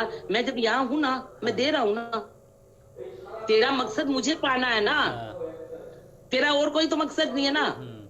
मकसद तो आपका यही है ना, गुरुदेव की गोद में बैठना, बिल्कुल बिल्कुल बिल्कुल भैया। है ना, हम सबका यही है ना। बस जब आपको कितना ज्यादा प्यार करे कि आपको करे मैं तेरे को यही में बैठ दे रहा हूँ ना, तो क्यों जा रहा है दौड़ दौड़ के, कहाँ भाग भाग के जा रहा है? बिल्कुल सही बात है। गुरुदेव, जो भी हमारे जीवन में घटना घटती है साधकों के जीवन में, अगर हम हाँ? उसी पल में, उसी क्षण में शांत हो जाए ना, तो उसी में ही वो ईश्वर प्राप्त हो जाएगा। वही एक क्षण की बात है। बस बस बस बस। तो अब बताओ। मैं बिल्कुल इस चीज़ को मैं मानता हूँ। इस चीज़ को एक दिन मुझे हुआ था मन में कि थोड़ा सा मैं यहाँ हूँ, वहाँ हूँ, क्योंकि वो गुरुदेव ने जो मुझे देना था, वो उस भावना के, वो भावना नहीं आती तो वो चीज़ मैं ले नहीं पाता। तो एक पल के लिए आया था कि वहाँ बहुत उजाला है, वहाँ सूरज उदय हो रहा है, और ये अंधकार है, तो आपने मुझे अंधकार में रखा। तो क्यों रखा, फिर वो अलग कहानी है, वो अलग एक विस्तार है, साधना है। कुछ भी मेरे अंदर परिवर्तन हुआ तो वो उस अंधकार में जो भी मुझे मिला, वो तो सब आएगा ही आपके सामने। लेकिन उस बात को मैं छोड़ता हूँ, और मैं इस बात की मुझे बिल्कुल भी चिंता नहीं है। मैं जैसे ही हॉस्पिटल से वापस आया था, गुरु माँ का उसी दिन मुझे फ़ोन आया और उन्होंने मुझे आशीर्वाद दिया। और बड़ी कृपा है कि देखो, माँ जिसको मैं समझता था कि पता नहीं कभी जीवन में उनके दर्शन होंगे कि नहीं होंगे, माँ हमें कभी रिकॉग्नाइज करेगी, कभी देखेगी हमारी तरफ, तो माँ से इतना स्नेह प्राप्त होने लग गया अचानक। मैं मानता हूँ कि ये तो राधा और कृष्ण है ना, ये दोनों का स्नेह एक का नहीं मिला भौतिक रूप में, तो एक दूसरा पूरा स्नेह लुटा दे रहा है अपना। तो मैं मानता हूँ कि कोई दिक्कत नहीं है, सब बढ़िया है। लेकिन आपने जो बात अभी कही कि मैं गई थी, बख्शी सर वहाँ पर आए थे और उन्होंने जो मिट्टी डाली, बख्शी सर एक्चुअली वो उसी धुन में रहते हैं। आप अपने आप पे गिल्ट मत रखो। बख्शी साहब की एक मैंने अनुभूति सुनी थी कि बहुत सारे लोग बैठे थे बाहर में, गुरुदेव की चरण पादुका थी, तो गुरुदेव अंदर सब बता रहे थे। तो उन्होंने कहा कि गुरुदेव को प्रणाम किया और उनके मन में ऐसा भाव जागा गुरुदेव के प्रति, तो गुरुदेव की चरण पादुका से जो मिट्टी होती है वो उन्होंने अपने सिर पे डाल ली। तो वो उनसे बड़े आनंद विभोर हुए। ये अनुभूति जब मैंने सुनी थी तो मैंने गुरुदेव से अगले दिन ये कहा कि गुरुदेव, मैं अपने बेटे को स्कूल से ला रहा था, तो मैंने कहा गुरुदेव, बख्शी जी तो बहुत भाग्यशाली हैं कि आपकी चरण पादुका उन्हें मिली और उन्होंने अपने सिर पे उड़ेल ली। हमें तो वो सौभाग्य प्राप्त ही नहीं हुआ। आप यकीन नहीं मानोगे, चलते चलते मेरा ध्यान लग गया रास्ते में, और जो अनुभूति बख्शी जी को उस समय हुई होगी या जो आनंद उन्हें महसूस हुआ होगा वो मुझे चलते चलते महसूस हुआ। तो कम से कम 30-40 मीटर के रास्ते में मुझे पता नहीं मैं कहाँ पर था, मेरी आँखों से आंसू बहने लग गए थे। जो बख्शी जी ने जब वहाँ पे कहा कि डाला और वो रोने लगते हैं, भाव विभोर हो जाते हैं, वही अवस्था उस चीज़ को सोच के मेरी अगले दिन रास्ते में होगी, अश्रु बहने लग गए और वही आनंद मैंने महसूस किया। लेकिन बख्शी जी की जो स्थिति है, अगर हम चाहें कि हम वहाँ पर अपने आप को खड़ा कर लें, और उन्होंने अगर गुरुदेव की मिट्टी अपने सिर में डाली तो वो एक अलग स्तर पे सोच है, अलग स्तर पे उनकी भक्ति है। ठीक है, आपने नहीं डाली तो गुरुदेव ने ये नहीं कहा कि नहीं डाली, क्योंकि दोनों के विचारों में, मन में, स्थिति में, साधना में, भाव में अलग अलग ऊंचाइयाँ हैं। वो अलग ऊंचाई से सोच रहे हैं। एक तो उनके बाल नहीं है सिर में ज़्यादा, ठीक है, और वो नहीं, वहाँ तक पहुँचने में तो हमें टाइम लगेगा। नहीं, टाइम भी लगेगा, लेकिन जो उमा जी कह रही है ना कि कोई भी स्त्री वहाँ पे मिट्टी उठा के अपने बालों में डालना नहीं, उचित नहीं है। गुरुदेव कभी नहीं चाहेंगे। हम किसी के लेवल के नहीं है। नहीं, लेवल की बात नहीं है, वो इस बात से है कि मैंने वो मिट्टी नहीं डाली, मेरे मन में आया कि बाल, ये बिल्कुल सही बात है। आपने मिट्टी वहाँ पे जो सिर पे नहीं डाली वो बिल्कुल सही किया। गुरुदेव भी यही कहेंगे कि देख बेटा, एक तो तू महिला है, ठीक है, तू मिट्टी डालेगी ना, बख्शी जी ने क्या करना है, सिर धो लेना, झाड़ लेना और हो जाएगा साफ। तुझे 3 पैकेट शैम्पू के 3 पैकेट लगेंगे इसके, और फिर अगर कोई स्किन का कोई प्रॉब्लम है या फिर बालों की कोई ऐसी समस्या है, वो दिक्कत तेरी अलग हो जाएगी। तो एक पिता कभी चाहेगा कि जो उसका बेटा कर रहा है, उसको सिर पे बाल कम है और एक बेटी है उसके बाल हैं और वो डाले, तो पिता कहेगा तू मत कर, ये तो 5 मिनट में धो लेगा, तू क्या कर रही है, तेरे मन में मेरे लिए है ना, बस ठीक है, तू मिट्टी देख के उसको नमस्कार कर ले, मेरा वही हो जाएगा। गुरुदेव तो आपके मन को जानते हैं, आपके भाव को जानते हैं। आप अपने मन के चक्कर में मत पड़ो।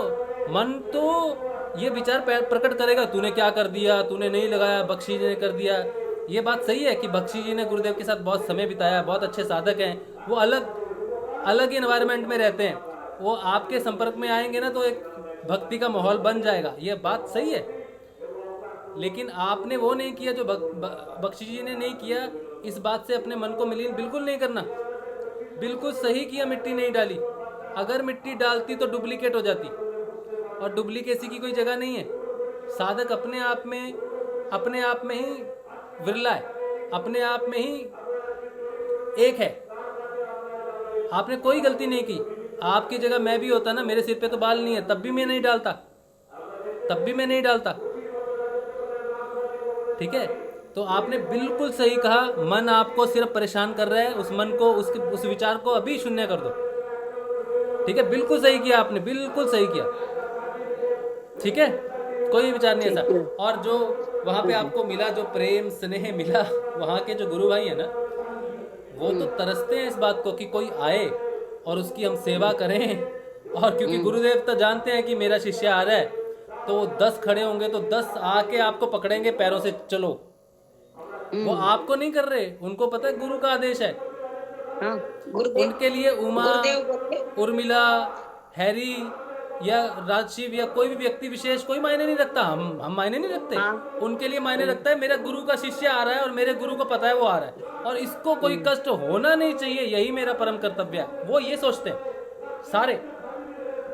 कोई यहाँ आ जाए, ठीक है, आपके दिल्ली में आ जाए कोई गुरु भाई, कोई गुरुदेव का समागम हो, तो आप क्या करोगे? आओ भाई आओ, पहले चरण धो लो, फिर ये कर लो, आ जाओ बैठ जाओ, कुछ नहीं करना आपको, ये करो वो करो, तो आप करोगे ना सेवा। आपको पता है आप उसकी सेवा नहीं कर रहे, वो गुरु का शिष्य है। सही बात है। और आपका परम कर्तव्य बनता है। गुरुदेव पता क्या सोच, देखो है, नहा के आई है, अच्छे से धो के आई है, बाहर में घर जाके धो के आई है हाँ और शैम्पू करके आई है। अब सफेद कपड़े पहने हुए हैं इन्होंने रिवाइव लगा के। हाँ। और अभी मैं इनकी मिट्टी डलवा दूंगा। अच्छा एक भाई रात को जैसे समाधि पर डेकोरेशन वगैरह कर। एक चीज मैं और राशि कहना भाई, चाहता हूँ, एक चीज मैं और कहना चाहता हूँ, नहीं तो फिर वो ओवरले हो जाएगी। आपने हाँ। कहा ना कि हम सब, आप गुरुदेव उस अनंत की यात्रा करने चाहते हो, मेरा हाथ पकड़ लोगे या भगत भाई का या किसी का भी, कोई जरूरत नहीं। आपने जिसने आपका हाथ पकड़ा हुआ है ना हाँ, हमारा वो भी तो नहीं महसूस पकड़ा हुआ होता है, ठीक है। हाँ, हाँ। तो कोई गुरु भाई, कोई गुरु बहन निश्चित नहीं, कोई कहाँ पहुँचेंगे सारे, लेकिन हम जीवन की यात्रा, साधक की जो यात्रा होती है ना, वो अलग अलग होती है। ज़रूरी नहीं कि कोई साधक आज विशेष लग रहा है तो ये पहले पहुंच जाएगा। हो सकता है उसका कोई ऐसा कर्म रास्ते में आ जाए तो 10 साल उसको भटका दे। तो उसका रास्ता पकड़ के, तो उसका हाथ पकड़ के तो आप भी 10 साल लेट हो जाओगे। सही तो बात है, हमें ये भी गड़बड़ हो जाएगी। हाँ, ये भी गड़बड़ हो जाएगी। इसीलिए हमारा सिर्फ और सिर्फ एक ही रहना चाहिए कि मेरा हाथ तू पकड़। और ये मेरे गुरु भाई बहन है, हम सब ने एक दूसरे का हाथ पकड़ा है। ये अच्छी बात है कि हम भटक ना जाएं।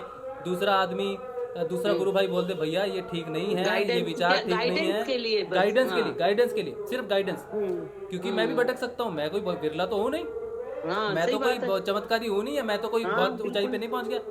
ये कुर्सी है ना, इस पे बैठा हूँ ना, तब बात कर पा रहा हूँ। तब तो मैं, तब आप समझ लो कि ये कुर्सी बोल रही है, गुरुदेव का आसन बोल रहा समझ रही है, हूँ, मैं नहीं, समझ रही हूँ। मुझ में कोई विशेषता नहीं।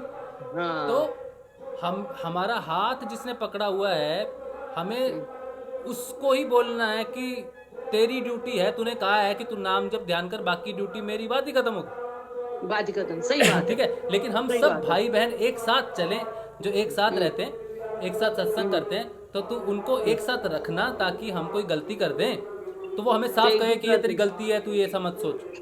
वो बिल्कुल साफ होना चाहिए। ठीक है ना। तो जैसे अभी की बात है कि मन कचोट रहा है कि मैंने मिट्टी नहीं डाली, और मैंने कहा बिल्कुल गलत बात है।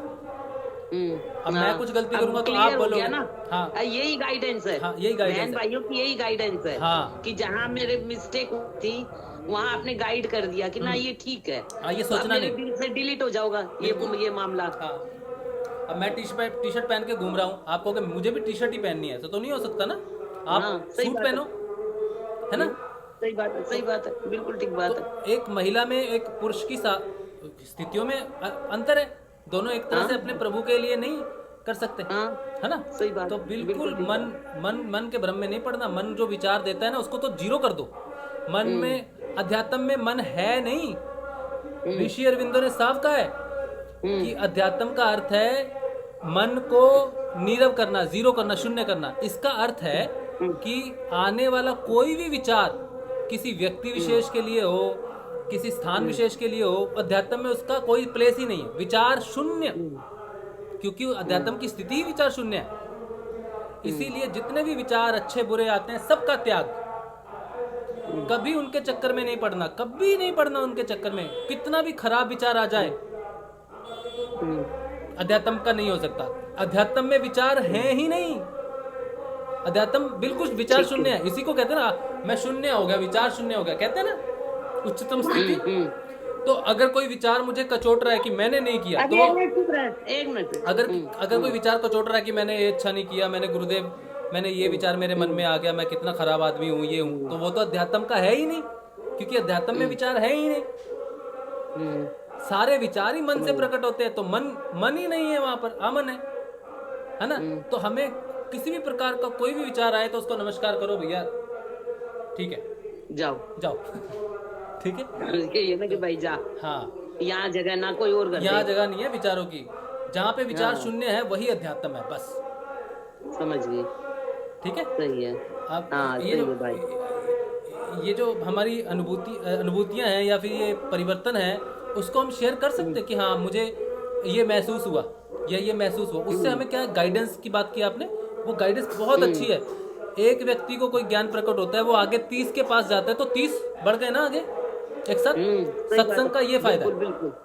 तो इस तरह से हम सब मिलके आगे बढ़ रहे हैं, एक अकेला नहीं बढ़ रहा। गुरुदेव कह रहे तुम यहाँ 50-75 लोग हो या 100-200 जितने भी लोग देखते हैं, 300-350 लोग करीबन होंगे, वो एक साथ देखते हैं ना, तो एक इन्फॉर्मेशन वो 350 को एक साथ मिल गई तो क्लियर हो गया रास्ता, है ना। तो हम सब साथ मिलके चल रहे हैं, एक दूसरे का हाथ पकड़ के चल रहे हैं, लेकिन हम सब की मुंडी पकड़ी हुई है उस परम पिता ने। तो हम और आज मैं पूनम से बात कर रहा था, पूनम ने कुछ बात कही कि भटकने वाली कुछ बात कही, ऐसी कुछ थी। मैंने कहा तू एक बात समझ ले बिल्कुल क्लियर, कि बहुत गुरु, अच्छे गुरु आए, शिष्य आए और शिष्य उनके भटके भी, लेकिन तेरा जो गुरु रामलाल सियाग है ना, वो परम सत्ता सबसे ऊंची है और वो नीचे आई है, और उसका एक भी शिष्य छूटेगा नहीं, क्योंकि अगर वो स्वयं नीचे आता है और वो किसी को पकड़ता है और वो छूटता है, तो उसकी ही बागडोर कच्ची हो जाती है। लेकिन बात यह है कि बस उसको ठीक से पकड़ लेना है। जिस दिन उसने सही से आपको पकड़ लिया, दीक्षा वो देता है सबको, लेकिन सब उससे जुड़ते नहीं। उन्होंने साफ कहा है कि ईश्वर की बड़ी अजीब प्रक्रिया है कि जिसने मुझसे जुड़ना होता है वो जुड़ता है, और जिसने नहीं जुड़ना होता वो भय के कारण, किसी भी कारण से मुझे छोड़ के चला जाता है। उसको गुरुदेव नहीं पकड़ रहे, वो ईश्वर ही गुरु के माध्यम से काम करता है। तो जो जिसको ईश्वर ने पकड़ना है ना, उसको पता है कि इसको ईश्वर ने पकड़ा है, इसको तो इसको यहाँ लाना है, तो ये आएगा ही आएगा वहां पर। वो परम परमेश्वर ही आपका गुरु है, तो उसने अगर वहां पकड़ ली तो फिर आप कभी नहीं भटक सकते। देरी हो सकती है इधर उधर हमारी खुद की वजह से, लेकिन वो पकड़ के ठीक ले आएगा। मैं अपने जीवन की 5 साल की साधना में मैंने साफ देखा है, मैंने साधना छोड़ी तब भी वो कान पकड़ के लेके आया, मैंने कुछ किया तब भी कान पकड़ के वापस लेके आया, हर बार वो वापस लेके आया। मेरा अध्यात्म में आना, चेतन होना असंभव कार्य था मुझे लगता है, लेकिन क्योंकि वो रामलाल सियाग है, बोल के संभव हुआ, मैं तो ये मानता हूँ। नहीं तो 5 साल किसी बच्चे को बार बार थप्पड़ मारा जाए, चल चल, 5 साल छोटे कम नहीं होते, इतना कम नहीं होते, सही बात इतना भटका हुआ इंसान, ठीक है। तो वो परम परमेश्वर है हमारा गुरु रामलाल सियाग। उसने जिसको पकड़ लिया ना, वो उसकी नैया पार होनी ही है, कोई शक नहीं इसमें। हाँ, समय लग सकता है थोड़ा इधर उधर, लेकिन सही है, बहुत बढ़िया, बहुत बढ़िया। तो कोई मन में कोई भी विचार किसी के भी आता है ना, उसको नाली में फेंक दो। विचारों की अध्यात्म में कोई स्थिति नहीं है। सही है, सही है। अध्यात्म में ना कुछ अच्छा है ना कुछ बुरा है, शून्य है सब कुछ, बस खत्म होगी बात। ठीक है, सही बात, कोई डरना नहीं। बहुत बढ़िया, बहुत बढ़िया। एक मेरा क्लियर हो गया ना ये कंसेप्ट। नहीं तो ये मेरे दिमाग में ना, जब भी मैं सोचूं ना, तो गुरुदेव क्या करूं मैंने कि मैं अभी बहुत नालायक बच्चा हूँ, छोटा बच्चा हूँ, मुझे करना चाहिए था ना, मैं नहीं कर पाई, अभी मैं बहुत पीछे चल रही हूँ। जो कि मैंने कि देखो गुरुदेव ने टेस्ट लिया और उसमें मैं तो फेल हो गई, उन्होंने तो देख लो, और मैं रुक गई और अंदर से कोशिश कर रही हूँ, पर मेरा हाथ नहीं जा रहा, मैं नहीं झुक पा रही हूँ। तो गलत चीज है ना बहुत। गुरुदेव ने नहीं हाथ जाने दिया, आपने कुछ नहीं किया। अच्छा, फिर दिल में विचारा समर्पण क्या हुआ? 0 समर्पण तो कुछ है ही नहीं। कहते हैं समर्पण क्या हुआ? अगर मिट्टी डालने से समर्पण होता ना, तो सब चलते हैं फिर पलाना, सारे अपना सिर ही मिट्टी में देस देंगे। ले गुरुदेव, हो गया समर्पण, देख हमारा सिर मिट्टी में गो देंगे। विचार ही से आवा भाई, विचार ही है वो, कुछ नहीं है और। वहाँ से आने के बाद 3 दिन तक रोई मैं। हाँ, अच्छा। 3 दिन गुरु माँ के लिए रोई, 3 दिन तक बहुत बुरी तरह से रोई। हाँ, उर्मिला दी का तो बुरा हाल रहा। मैंने कहा रो मत, रो आप रो क्यों रहे? बोले मुझे उनका ख्याल आ रहा है, उनके मैंने स्थिति देख के, और बस थोड़ा सा बहुत दर्दनाक स्थिति थी वो, थोड़ा सा हमें भी वो लगा बहुत। पर चलो, जिसमें भी यो है कि परमात्मा की कुछ वो है, वो तो परमात्मा ही हमें नहीं समझ आता है उनकी बस। लीला। हम बच्चों को क्या बात समझवाओगे बड़ों की? मेरी एक बात एक और ध्यान में रखो, मेरी एक बात और आप सुन के रखो। गुरुदेव का जो जीवन है, ठीक है, वो जैसा भी चल रहा हो, हम कभी नहीं कह सकते गुरुदेव आप दुख में हो, थोड़े से दुख हमें, बहुत बड़ी गलती हो जाएगी। उनका जीवन अलग है, माँ का जीवन बिल्कुल अलग है। माँ के जीवन को देख के आप उस पे तरस नहीं खा सकते।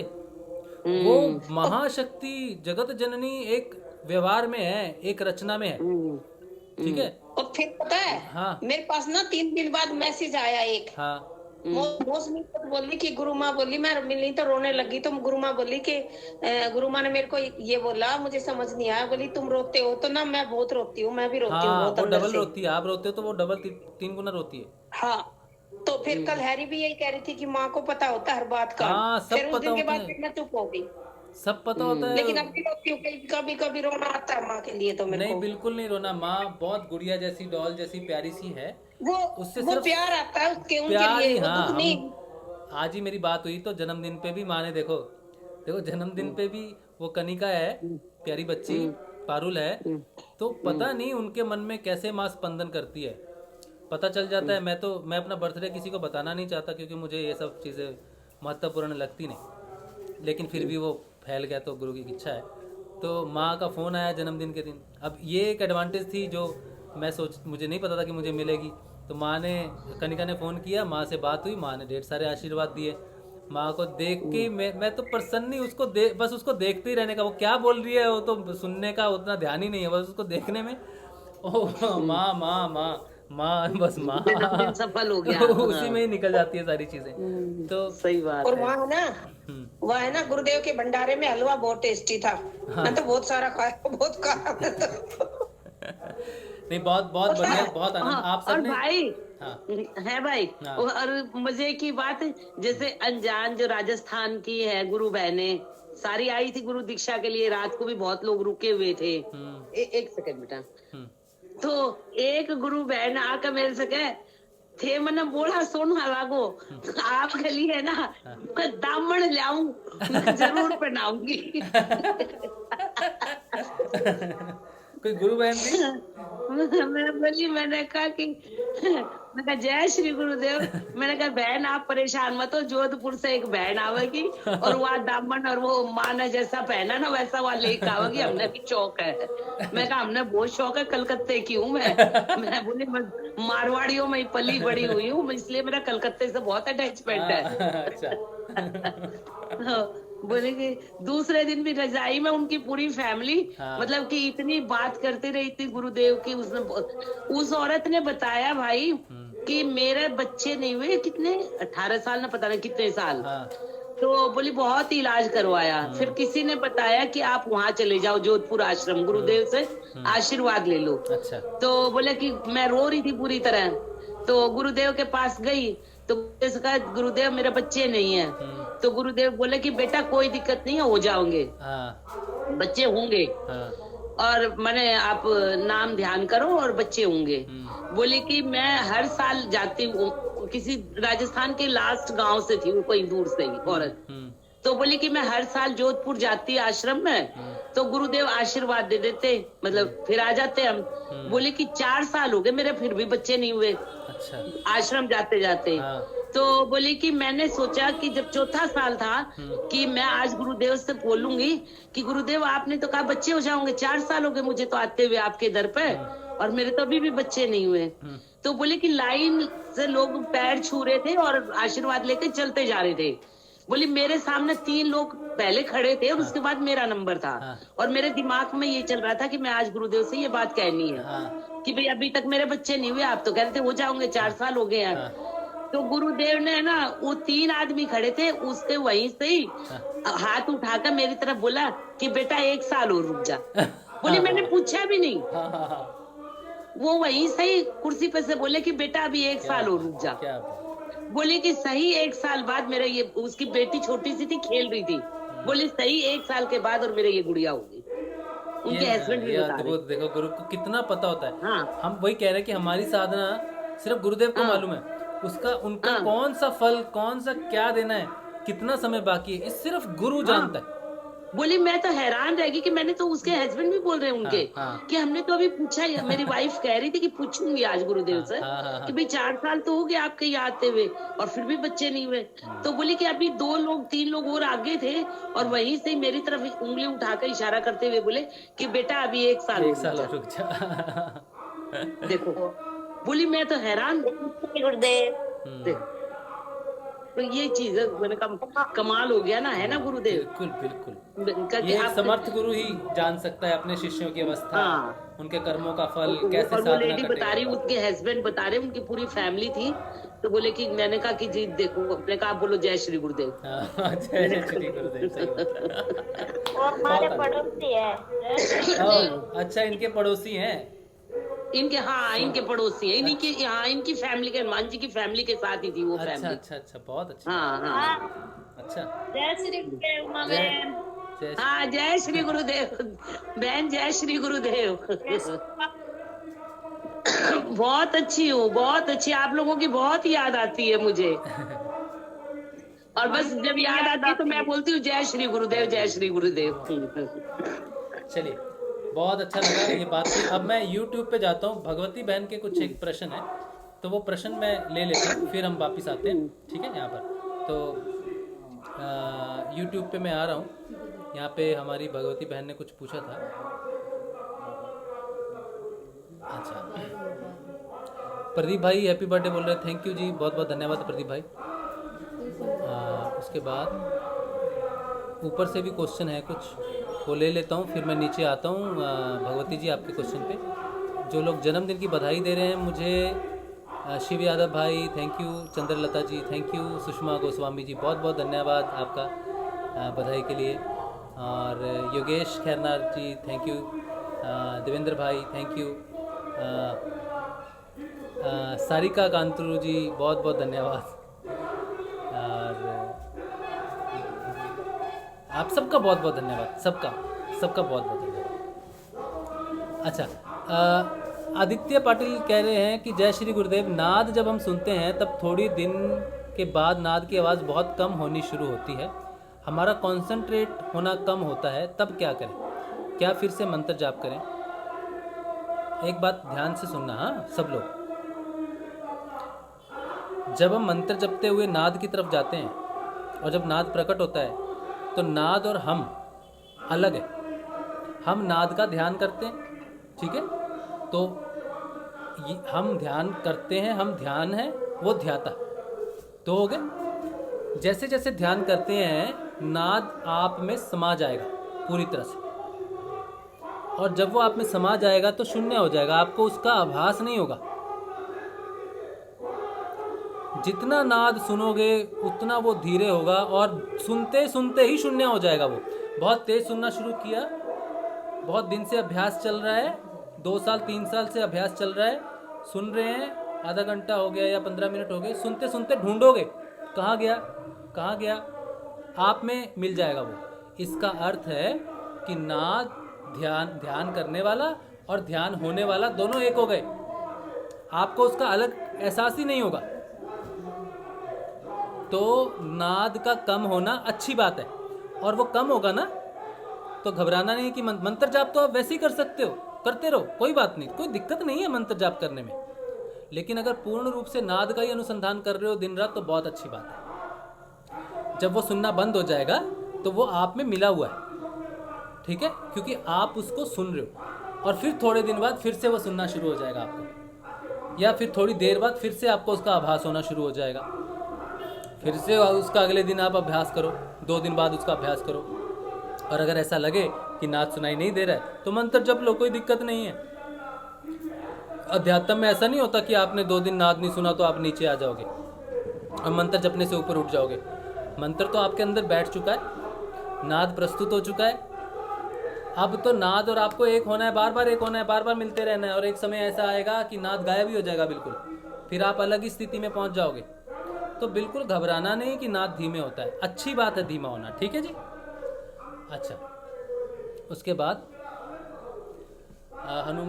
ये बच्चे बोल रहे हैं पढ़ाई में गुरुदेव जी बहुत बहुत हेल्प कर रहे हैं, बहुत अच्छी बात है बेटा, बहुत अच्छी बात है, पढ़ाई में बहुत मदद हो रही है। अच्छा, ये भगवती बहन लिख रही हैं कि जिस दिन पापा सीरियस हुए उस रात को 2 o'clock मुझे 2 बड़े स्नेक, ब्लैक स्नेक दिखे थे, और नेक्स्ट डे जब पापा के लिए मैं मंत्र जाप कर रही थी तब रात को अचानक मुझे संजीवनी मंत्र से डर लगने लगा, फिर उस डर से मेरा जाप स्टॉप हो गया, ऐसा क्यों हुआ मेरे साथ? उसके बाद वो कह रहे हैं गुरुदेव का 1 घंटा मंत्र की रिकॉर्डिंग भी चल रही थी, वो भी स्टॉप करनी पड़ी मुझे।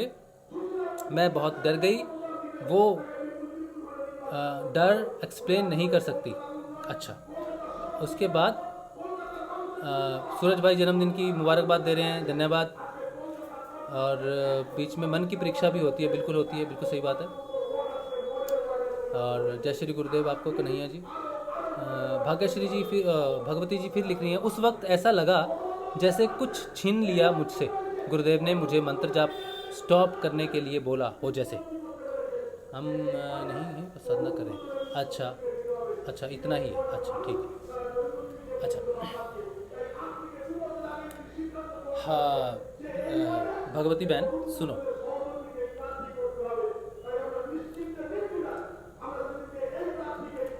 हमारा जो पूरा सिस्टम है ना, इसमें भौतिक शरीर है जो सारी चीज़ों को घटते हुए देखता है। लेकिन कोई भी घटना घटने से पहले सूक्ष्म रूप से घटित हो जाती है पहले। तो सोचो कोई 10 साल आगे कुछ होने वाला है, तो जिसकी चेतना बहुत ऊपर होगी, चेतना का बहुत ऊपर का लेवल होगा, उसे वो घटना 10 साल पहले की दिख जाएगी। 10 साल बाद जो होने वाला है उसे उसका आज महसूस हो जाएगा, क्योंकि उसकी चेतना का लेवल जितना ऊपर होगा उतनी वो दूरदृष्टि रख सकता है। लेकिन जो हम लोग साधक हैं, अभी जिस स्तर पे हम लोग हैं सारे ऑलमोस्ट, हम सूक्ष्म भौतिक तक डेवलप हो गए हैं ज़्यादातर लोग। सूक्ष्म भौतिक का अर्थ है हमारी 3 स्थितियां हैं। एक भौतिक शरीर, घटना घट रही है तो दिख रही है, उसके ऊपर प्राण के लेवल पे भी घटना घटती है, मन के लेवल पे भी घटना घटती है। इनको सूक्ष्म भौतिक बोलते हैं, ठीक है। तो अगर आप स्वप्न में कुछ देखो तो वो सूक्ष्म भौतिक है।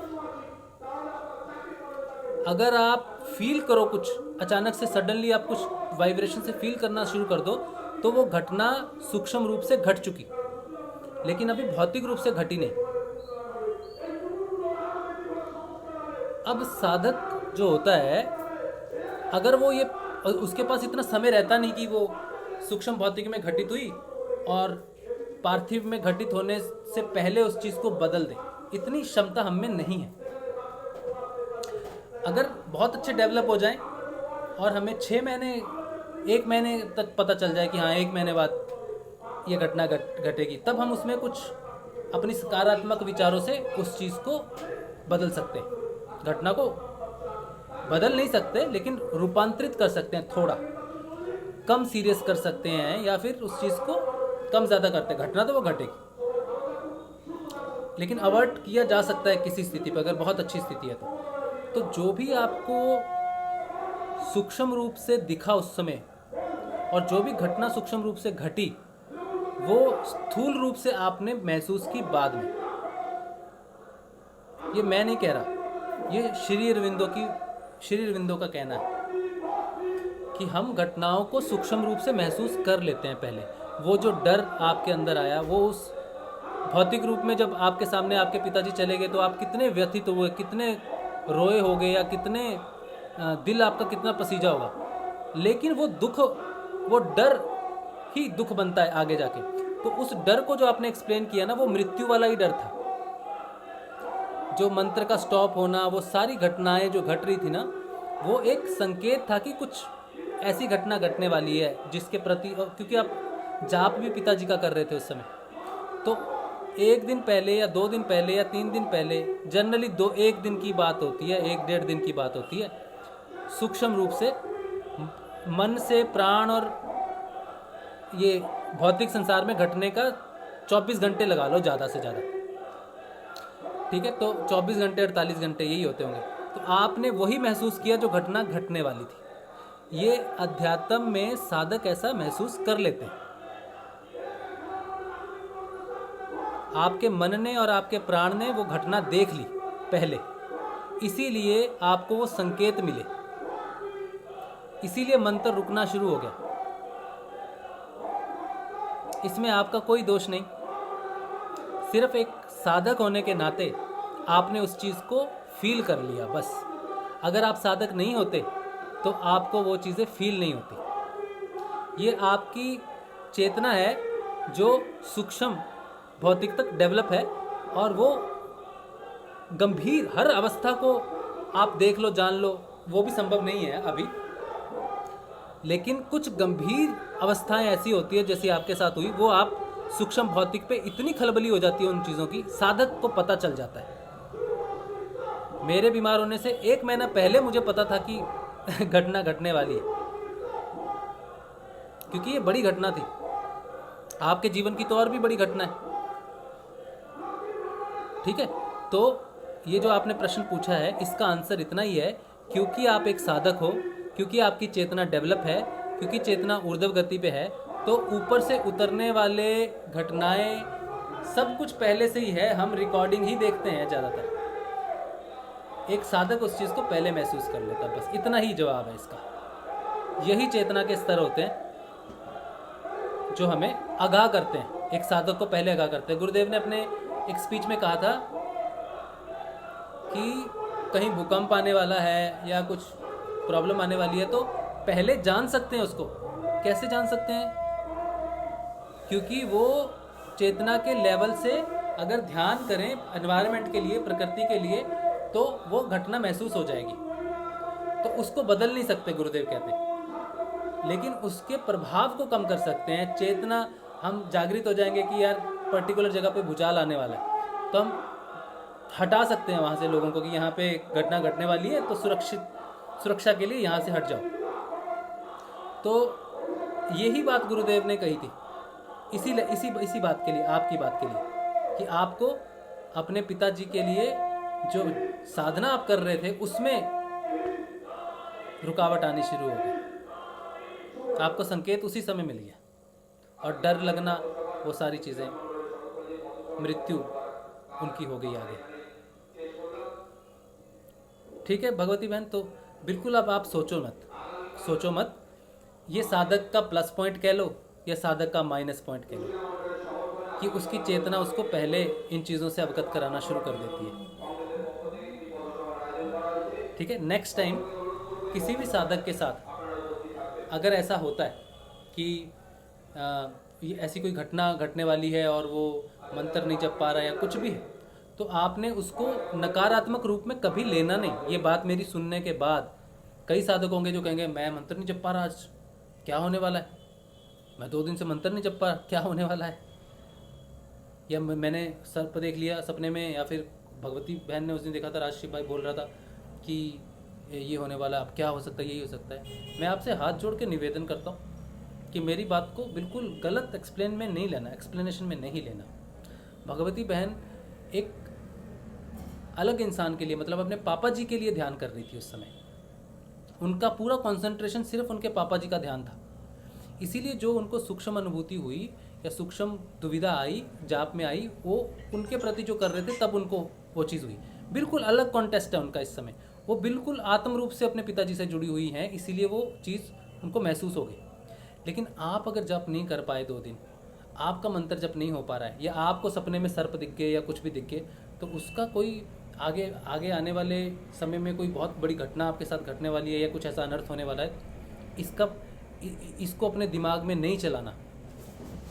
आपका संकल्प, आपकी प्लानिंग ही आपका भविष्य का निर्माण करती है। सकारात्मक सोचना हमेशा। कुंडलिनी माँ भी तो सर्प है ना।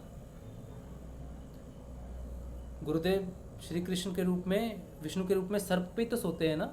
क्षीर सागर में तो वही है, लक्ष्मण स्वयं शेषनाग का अवतार है। ठीक है, तो सर्पों की अनुभूति कोई खराब नहीं होती। सर्प क्या करता है?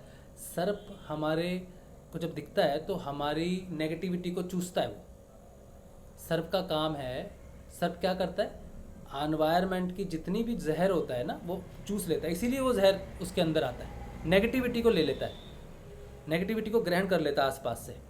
तब वो नेगेटिविटी ही जो होती है वो उसकी सर्प विष बन के निकलता है बाहर। सर्प बहुत अच्छा जीव है हमारी प्रकृति के लिए, हमारे एनवायरनमेंट के लिए। सर्प से अच्छा जीव नहीं कोई, क्योंकि वो सारी वो खराब चीज़ें को अब्जॉर्व करता है, इसीलिए विष बनता है उसके अंदर। विष क्या है? नेगेटिविटी बोलते हैं ना विष, तो वो ऐसा प्राणी है। इसलिए उसका दिखना, मैं यही मानता हूँ, मैं जब साधना कर रहा था मुझे सर्प लगातार दिखते थे उस समय। पीला सर्प दिख गया, काला सर्प दिख गया, 2 मुँहा, 3 मुँहा, 5 मुँहा ऐसे दिखते थे मुझे। जैसे ही आँख बंद करता था सर्प दिखते थे। तो उस समय बहुत सारी चीज़ें हमारे शरीर में टॉक्सिन्स होते हैं, कुछ ब्लड में टॉक्सिन्स होते हैं, शरीर में टॉक्सिन्स होते हैं, कहीं कहीं कौन सी बीमारी प्रकट हो रही है हमें पता ही नहीं सूक्ष्म रूप से क्या है। तो वो विशुद्धि चक्र की अनुभूति है। विशुद्धि चक्र क्या है? ये विशुद्ध का अर्थ है शुद्ध करना सारी चीज़ों को। जो भी हम चेतना के हिसाब से ऊपर उठते हैं, यहाँ से ऊपर सिर्फ शुद्धता ही जाती है। इससे ऊपर चेतना पूर्ण शुद्ध, इससे नीचे जो है मिलावट रहती है। लेकिन विशुद्धि चक्र का अर्थ है इससे ऊपर सिर्फ शुद्धता ही उठ सकती है, चेतना शुद्धता की तरफ बढ़ती है। ठीक है, तो सर्पों की अनुभूति विशुद्धि चक्र की अनुभूति है, शुद्धता की अनुभूति है, डिटॉक्सिफिकेशन की अनुभूति है। लेकिन उनके केस में उन्हें डर व्याप्त हुआ और बहुत अलग घटना थी वो। तो अपनी मंत्र नहीं जप पा रहा हूँ भैया, 5 दिन हो गए, 6 दिन हो गए, कोई घटना घटी, उसको प्लीज़ इससे कंबाइन नहीं करना। कोई भी विचार को, मनगढ़ंत विचार को डेवलप नहीं करना। ठीक है, ये ध्यान रखना। अच्छा, मन की परीक्षा होती है, सोनी ने लिखा है, बहुत सही बात है, मन की बहुत परीक्षा होती है। हम कहीं नहीं हैं, साधना कर रहे हैं, बिल्कुल सही बात है। केपी त्यागी जी बोल रहे हैं जन्मदिन की शुभकामनाएं, बहुत बहुत धन्यवाद। मनोज जोशी जी बहुत बहुत धन्यवाद। नाद और मंत्र जब साथ चल रहे हैं, सही है। नाद और मंत्र जब क्या ऐ जपा जाप होता है? कुछ दिन पहले गुरु भाई हैं अजय चौहान, शायद उनका नाम अजय चौहान, उनको मैंने 5 मिनट का एक ऑडियो भेजा। हालांकि मेरी अवस्था बोलने की भी नहीं थी, लेकिन फिर भी मैंने देखा कि वो कंफ्यूज है, तो मैंने उनको 5 मिनट का ऑडियो भेजा। तो 5 मिनट का ऑडियो सुनने के बाद नाद और मंत्र जाप पे वो और कंफ्यूज हो गए। फिर मेरे मन में एक विचार आया कि चीज़ों को एक्सप्लेन करना कई बार कितनी दुविधा हो जाती है, किसी चीज़ को विस्तार से समझाना कई बार दुविधा हो जाती है। अब वो भाई, मैंने जिस हिसाब से विस्तार किया होगा, वो भाई ने उन्होंने अलग तरीके से उसको एक्सेप्ट किया होगा या कुछ भी किया होगा। नाद, ऐजपा और मंत्र के बारे में जितने भी लोग इस समय सुन रहे हैं, एक बार फिर से सुन लीजिए। मंत्र जाप शुरुआती साधना का एक लेवल है। मंत्र जाप अगर साधक बहुत अगाध पुराण और बहुत आगे बढ़ चुका है, तब भी वो मंत्र जाप उस स्थिति में भी कर सकता है बैठ के। मंत्र जाप जो शुरू किया वो कभी भी निषेध नहीं है, कभी निषेध नहीं है। लेकिन साधना जब साधक करता है तो उसको अपनी साधना में अलग अलग स्थितियां आती हैं उसकी। उस समय उस महायोग, सिद्ध योग का अर्थ है कि जो सहज में हो रहा हो उसी पे ही ध्यान केंद्रित करना है। ये सहज योग का मूल मंत्र है। सिद्ध योग का, महायोग का मूल मंत्र है कि जो घट रहा है उसी पे ही ध्यान केंद्रित करना है आपको।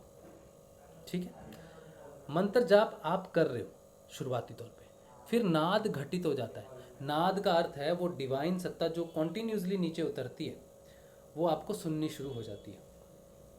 मंत्र आप जपते हो, ऐ जपा जाप आपका मन शुरू कर देता है कि भैया अब मैं ये जपता रहेगा सारी उम्र। लेकिन ऐ जपा जाप में भी आपको मंत्र जपना पड़ता है। कईयों को पता नहीं चलता कि ऐ जपा जाप लगा हुआ कि नहीं हुआ, छोड़ दो, कोई दिक्कत नहीं। मुझे नाद सुनना शुरू हो गया है, लेकिन मुझे तो ऐ जपा जाप लगा ही नहीं, ये भी दिक्कत छोड़ दो, कोई दिक्कत नहीं। अगर साधना में आप आए, मंत्र नाद के साथ ही आए कि मुझे नाद ऑलरेडी सुन रहा है तो मैं क्या करूं, तो आप नाद को ही सुनो, क्योंकि हृदय जो है उससे आगे की साधना नाद की साधना, और हृदय से ही साधना शुरू होती है। वो किसी मंत्र को रिकॉग्नाइज नहीं करता। हृदय से आगे की साधना किसी मंत्र को रिकॉग्नाइज नहीं करती, वो एकत्व को कहती है। एक, ओम श्री गंगाई नाथाय नमः, ओम श्री गणपते नमः, ओम श्री नारायणाय नमः, ओम श्री गुरुदेवाय नमः, या कोई भी मंत्र है, हृदय से ऊपर आध्यात्मिक यात्रा में शब्द नहीं जाते, वो रूपांतरित हो जाते हैं नाद में।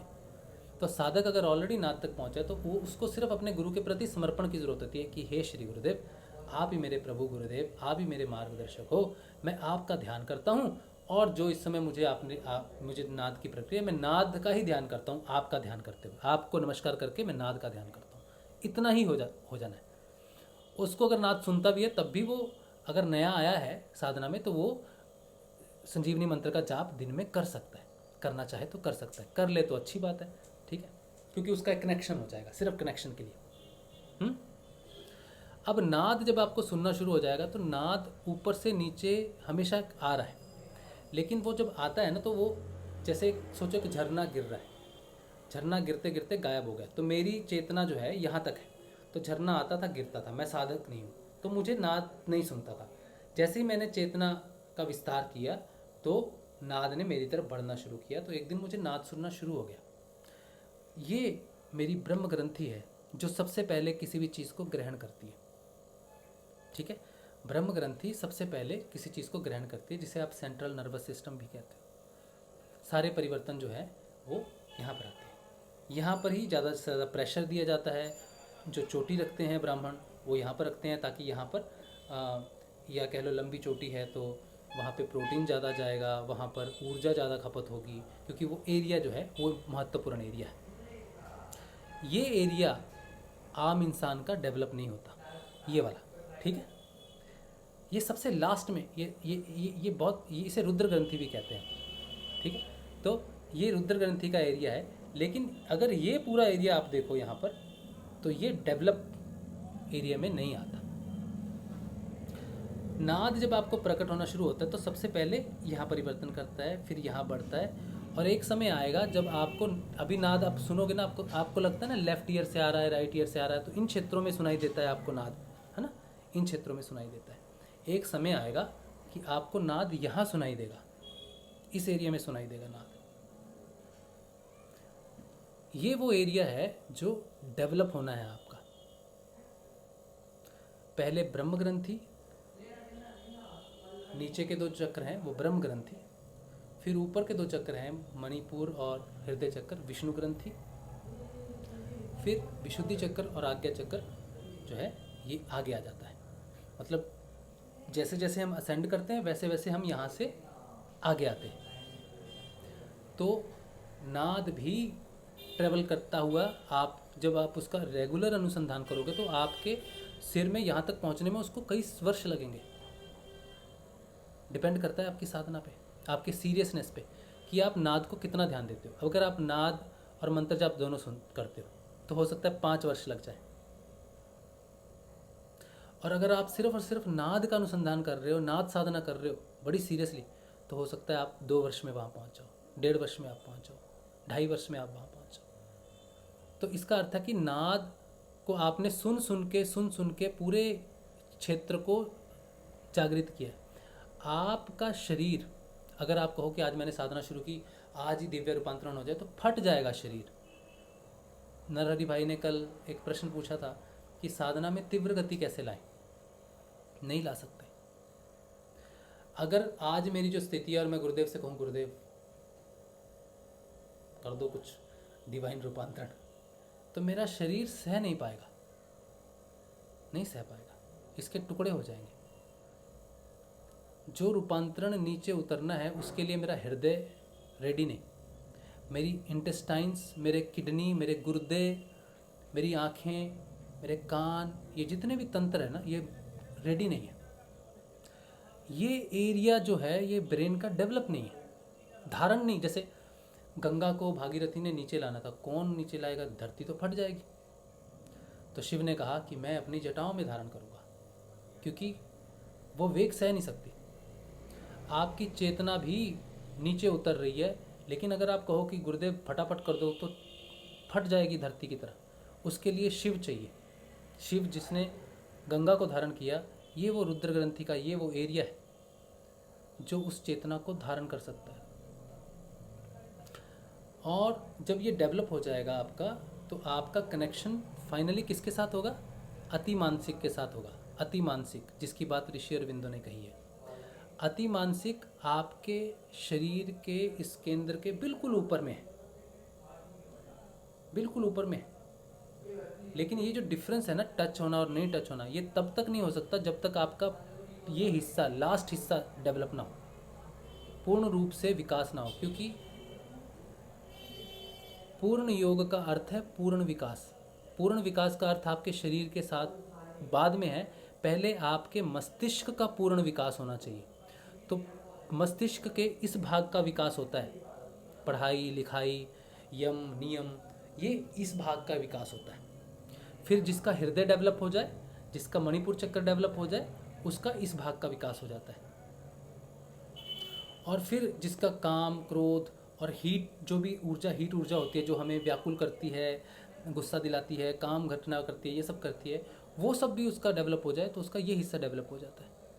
ठीक है, तो धीरे धीरे हमारे नाद को सुनने से, क्योंकि नाद कॉन्टिन्यूसली वाइब्रेशन करता है आपके मस्तिष्क में, वो उन क्षेत्रों को खोलता है जो जिनमें ऊर्जा प्रवाह आ सके, जिसमें वो डिवाइन पूर्ण रूप से नीचे उतर सके।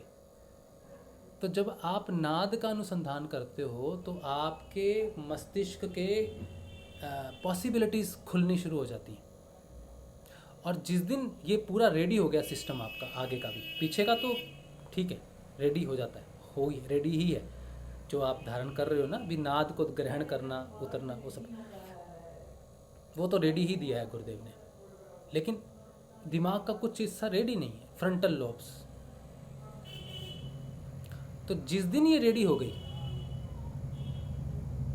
ये रेडी होने के बाद आपके जो ग्लैंड्स हैं उनमें परिवर्तन होना शुरू हो जाएगा।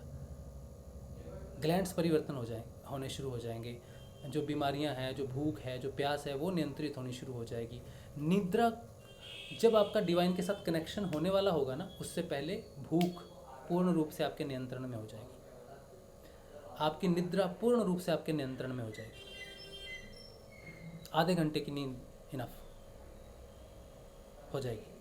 जिस दिन आपकी ये स्थिति हो जाए कि आप भोजन पर निर्भर नहीं कर रहे ऊर्जा के लिए, आप निद्रा पे निर्भर नहीं कर रहे रिजुवेनेशन के लिए या फिर फ्रेश होने के लिए, उस दिन समझ लेना कि डिवाइन आपके साथ बस कनेक्शन करने ही वाली है। आपका शरीर रेडी है।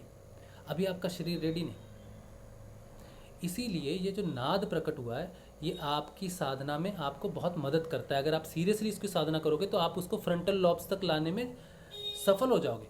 आप कान बंद करो, नाद कहाँ सुनाई देगा, आपकी कंसंट्रेशन जाएगी, या तो सिर में घूमता हुआ नजर आएगा, या यहाँ पर आएगा, या यहाँ पर आएगा। लेकिन एक समय में क्लियरली आपको यहाँ पर सुनेगा नाद, क्लियरली यहाँ सुनेगा इस एरिया में। तो समझ जाना कि वो एरिया डेवलप हो रहा है। जहाँ जहाँ वो नाद बज रहा है, वहाँ वहाँ आपका ध्यान केंद्रित किया जा रहा है। जैसे हम ध्यान करते हैं केंद्रित, कि मैं हृदय पे ध्यान केंद्रित करता हूँ, ठीक है, तो हृदय एक स्रोत है, सूर्य पे ध्यान केंद्रित करता हूँ, चंद्र पे ध्यान केंद्रित करता हूँ, मोमबत्ती की लो पे ध्यान केंद्रित करता हूँ, आउटसाइड, इनसाइड में अपने अंगों पे ध्यान केंद्रित कर सकता हूँ। इसी तरह से नाद को जब हम ध्यान करते हैं तो वो हमारे मस्तिष्क के अलग अलग केंद्रों पे ध्यान केंद्रित करने की एक वो है, प्रोसेस है। और केंद्रित होते होते होते होते सीरियसली साधना करोगे ना, गुरु प्रति समर्पण करके, तो बहुत जल्दी वो सारे एरिए खुल जाएंगे, वो सारी पोर्शंस खुल जाएंगे और यहाँ तक आप पहुँचोगे। और जिस दिन पहुँच गए उस दिन आपको नाद का अलग अनुभव होना शुरू हो जाएगा। ठीक है, अब जय श्री गुरुदेव। हाँ नरेश भाई, मैं एक पूछ रहा था कि जैसे कल रात को मेरे साथ हुआ, फर्स्ट टाइम ही ऐसा कुछ हुआ था कि मैं रात को सो रहा था, अचानक उठा, 11 बजे नींद खुल गई थी मेरी। और नींद खुलने के बाद में मुझे मतलब पूरे रूम में नाद बहुत ज्यादा तेज सुनाई दे रहा था, जैसे कोई लाउड स्पीकर लगा रखे हो। और उसके बाद में मैंने आंखें बंद कर ली। मुझे ऐसा लगा जैसे कि मैं ऊपर उठ रहा हूँ, बहुत ही स्पीडली, जैसे किसी ने हवा में अपन गिरते हैं तो कैसा फील होता है, हवा का जो प्रेशर फील होता है, मुझे लगा वैसे मैं ऊपर उठ रहा हूँ। और मैंने आंख खोल ली, उसके बाद में भी मुझे बॉडी पे हवा का प्रेशर फील हो रहा है कि मैं ऊपर उठे जा रहा हूँ। अच्छा, फिर मैंने कहा गुरुदेव मुझे डर लग रहा है, मतलब जैसे कोई अगर ऊपर जाएगा तो वो नीचे भी आएगा। तो मैंने कहा गुरुदेव मुझे डर लग रहा है। मैंने कहा, कहता हूँ लोगों को कि मरोगे नहीं, पर पता नहीं मेरे साथ क्या हो रहा है। मैं गुरुदेव पता नहीं डर लग रहा है, इतना बोलना हुआ और ये फीलिंग आई कि मैं नीचे गिर रहा हूँ, लेटा हुआ हूँ सीधा। अच्छा, और नीचे गिर रहा हूँ और बैक साइड में मुझे हवा का प्रेशर फील हो रहा है, मेरी आंखें खुली है रूम के अंदर और बॉडी में फीलिंग आ रही है कि मैं नीचे गिर रहा हूँ। फिर मैंने कहा नीचे गिरे तो अब तो गए। और उस वक्त जो रूम में नाद था, मैंने फर्स्ट टाइम इतना लाउडली नाद सुना था और धीरे धीरे मैं नीचे भी उतर गया था। अब उस वक्त फिर मैं नॉर्मल हो गया, पर मैंने देखा कि मेरी पूरी बॉडी मतलब सुन्न हो गई थी। मैं आंखों के अलावा पूरी बॉडी मूव नहीं कर पा रहा था, मैं बैठना चाह रहा था कि हुआ क्या, तो पर पूरी बॉडी सुन्न हो गई थी। ये बहुत फिर वही हुआ, फिर फिर क्या हुआ? हाँ जी, तो बोलो, बताओ। फिर वही नाद कंटिन्यू चल रहा है। मैंने नाद की तरफ कॉन्सेंट्रेट किया और फिर लगा फिर वापस बॉडी ऊपर गई है और फिर नीचे आया हूँ। तो ये जो चीज थी, मेरी खुली आंखों में मुझे मतलब फिजिकल बॉडी पे हवा महसूस हो रही है, हवा का प्रेशर। लेकिन फिजिकल बॉडी मूव नहीं हुई, बस महसूस हुआ बस। हाँ, फिजिकल बॉडी महसूस नहीं हो रही, मैं हाथ पांव कुछ हिला नहीं पा रहा हूँ बैठने के लिए। फिर थोड़ी देर बाद फिर वो मैंने गुरु मंत्र जपा पर वो लाउड काफी देर तक सुनाई दिया। फिर रिलैक्स हो गया और फिर बॉडी भी महसूस होने लगे कि हाँ फिजिकल बॉडी में हूँ मैं। ऐसा कुछ बहुत ऐसी नरेश भाई ने जैसा कहा ना, ऐसी बहुत सारी घटनाएं सूक्ष्म रूप से पहले आपको यहाँ घटेंगी, पहले यहाँ घटेंगी। फिजिकल बॉडी तो जैसे ऑब्वियसली ग्रेविटेशनल से मुक्त हो जाती है, डिटैच हो जाती है, बिल्कुल मूलाधार आपका बिल्कुल उठ जाएगा ऊपर। तो वो अवस्था होने से पहले सूक्ष्म लेवल पे बहुत सारी घटनाएं घटती हैं, ठीक है। तो जब बदलाव आने शुरू होते हैं ना, तो डर बहुत लगता है। ये बात है कि घटनाएं कुछ ऐसी घटती हैं, कई बार रात को 2 बजे इतनी तेज क्रियाएं हो जाएंगी कि आप डर जाओगे, गुरुदेव को खोलोगे, गुरुदेव क्रियाएं बंद हो जाए, ऐसी भी घटनाएं घटती हैं। ये उस वक्त यही फीलिंग आई कि मैं सबको यही कहता हूँ कि गुरुदेव कहते हैं क्रिया से मरोगे तो नहीं, मतलब मरोगे तो नहीं, और मतलब तू खुद इतना डर रहा है। और मुझे उस वक्त फील आई कि मैं गिर जाऊंगा नीचे। मैंने इतने बोलो गुरुदेव इसको बंद करो, ये क्या हो रहा है, मतलब खुली आंखों से था, सपने में नहीं था। और जो ये 2 बार अप डाउन हुआ ना, मैं थोड़ा घबरा गया था। मैंने कहा हुआ क्या है ये, तो वो लगता है पता नहीं। मैं कई बार मैंने यही कहा कि मैं यही सोचता हूँ गुरुदेव कभी कुछ अनुभव हुआ तो मैं तो नहीं डरूंगा, पर वो गुरुदेव ने एहसास दिला दिया। नहीं भाई, सब डर जाते हैं, बड़े डर जाते हैं भाई। कुछ एक्सपीरियंसेस होते हैं, बिल्कुल। क्रियाओं के लिए तो मैं तो बहुत मैं भी बहुत डरा हूँ। मुझे रात को 2:30-3 बजे उठ के अचानक इतनी जोर क्रियाएं होती थी और वो हो रही हैं, तो फिर मुझे डर लग रहा है। मैं गुरुदेव को कह रहा हूँ गुरुदेव क्रियाएं बंद हो जाए। वो बहुत पुरानी बात है हालांकि, लेकिन हाँ डरा देते हैं कई बार गुरुदेव, ये बात है। अच्छा, तो ये बात थी। मैंने जो अभी आपको जो सारी इन्फॉर्मेशन दी है नाद के लिए जो बात कही है, ये कुछ मेरा पर्सनल अनुभव भी है इस चीज़ में, तो मैं वो भी आपसे शेयर कर रहा हूँ। तो नाद को समझने की ज़रूरत है, आपको साधना को समझने की ज़रूरत है।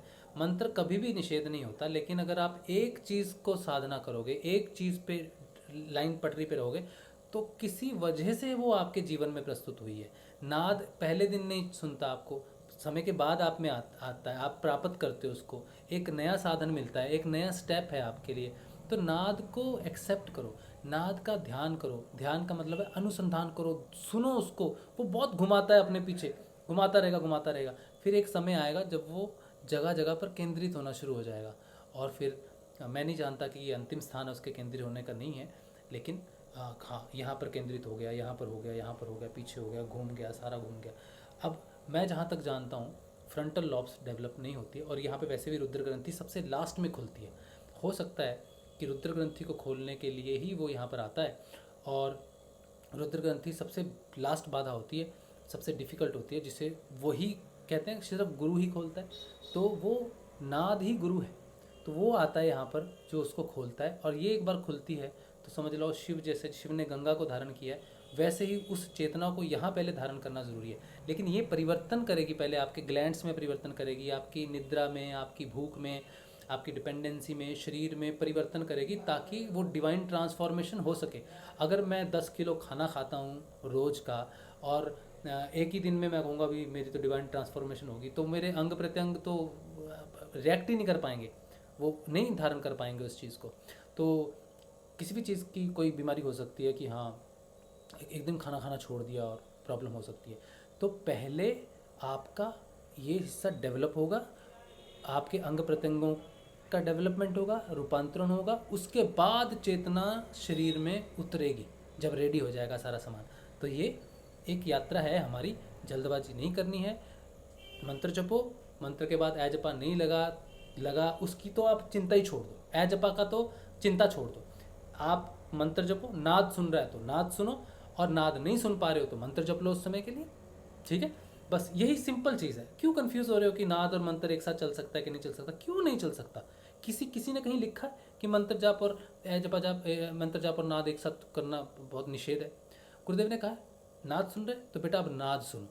तो कोई कहता है गुरुदेव मुझे वहाँ नहीं सुनता, गुरुदेव एक्सप्लेन नहीं करते। तो बोला सिंपल बात है, इसको अभी समझ नहीं आएगी बात, इसकी अभी साधना अपने आप समझा देती है। जब हो जाएंगे 5 साल नाद सुनते सुनते और कहेंगे कुछ परिवर्तन नहीं आ रहा, तो कहेंगे नाद कितना सुनते हो? नहीं जी मैं तो नाद और मंत्र दोनों का करता हूँ। तो तब पता चल जाएगा यार, मैं खुद अपने बारे में बता रहा हूँ आपको, मैं आपको किसी अंधकार में नहीं ढकेल रहा या कोई ऐसी बात नहीं बता रहा जो मैंने नहीं की। मुझे जिस दिन नाद सुनना शुरू हुआ, मैंने पूर्ण रूप से ये जान लिया कि मुझे अब नाद ही सुनना है। मैंने मंत्र का बहिष्कार नहीं किया, मंत्र तो है ही चल रहा है ए जपा जाप में, मुझे मालूम है क्योंकि मुझे ए जपा जाप के बारे में मालूम है। मुझे उसको महसूस किया, रात को बाथरूम करने उठे तो अचानक चलने लग गया, अचानक कहीं डर लगने लग गया तो अचानक मंत्र आ गया, अचानक कहीं चेतना डर गई या कुछ हो गया तो मंत्र अचानक से प्रकट हो गया। तो मुझे पता है कि मंत्र का अपने आप प्रकट हो जाना किसी भी स्थिति में ए जपा जाप को दर्शाता है, ठीक है। तो मुझे पता है वो चल रहा है। और जब नाद आ गया तो मैंने देखो 2019 की बात मैं बता रहा हूँ आपको, आज 2021 है।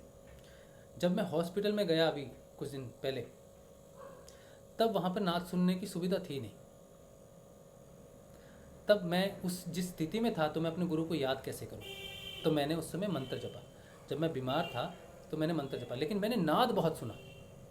वो हॉस्पिटल में नहीं सुन पाया क्योंकि मशीन चलती रहती थी, लेकिन घर में मैंने बहुत नाद सुना, अभी मैंने बहुत नाद सुना। मैंने नाद का बहुत अध्ययन किया इस पिछले 20 दिन के अंदर। और जो मैं आपको बात बता रहा हूँ कि नाद ट्रैवल करके आगे आता है, ये मेरा खुद का एक्सपीरियंस है, मेरा पर्सनल एक्सपीरियंस है। अभी कुछ ही दिन हुए हैं कि मेरा नाद जो है अब फ्रंटल लॉब्स में आ गया है, यहाँ पर आ गया है, यहाँ पे सुनाई देता है मुझे नाद पर्टिकुलरली, ठीक है। तो ये मेरा खुद का एक्सपीरियंस है ना, जो मैंने आपके साथ शेयर की। नाद है, यहाँ बजता है, यहाँ बजता है, यहाँ बजता है, और आज यहाँ बज रहा है। 2 साल के बाद आई स्थिति। अभी क्या चल रहा है, दिसंबर, 2.25 साल मैंने सिर्फ नाद सुना, सिर्फ और सिर्फ नाद सुना। मैं ये इसीलिए बोल रहा हूँ कि मैंने किया।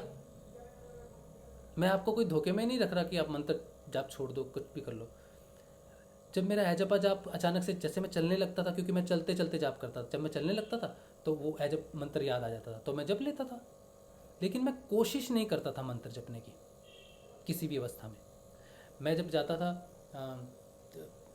ऑफिस जाता था, 2 घंटे रास्ते में लगते थे, तो मैं किसी प्रकार से ऐसे करके सुन लिया, या मैं नाद पे कंसंट्रेट कर लिया, या फिर मैं अब बात है सिर्फ चेतना की, गुरुदेव की वाणी सुन ली, आध्यात्मिक पुस्तक का कोई अध्ययन कर लिया।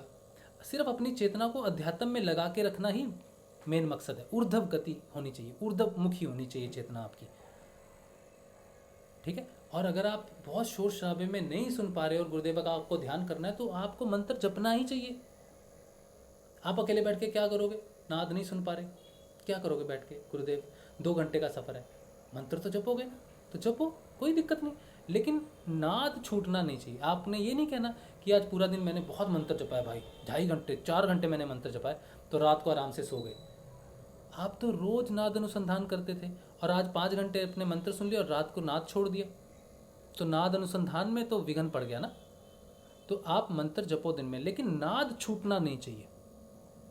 सोने से पहले उसका अध्ययन करना ही करना है आपको, या कुछ समय ऐसा डिसाइड करो। जैसे मैंने समय डिसाइड किया था कि 3 बजे के बाद मैं कोई फ़ोन नहीं लेता था, किसी से बात नहीं करता था, फ़ोन आते रहते थे। 3 बजे से लेकर 6 बजे सेशन के 3 घंटे में मैं सिर्फ आराम करता था, और आराम का अर्थ है नाद,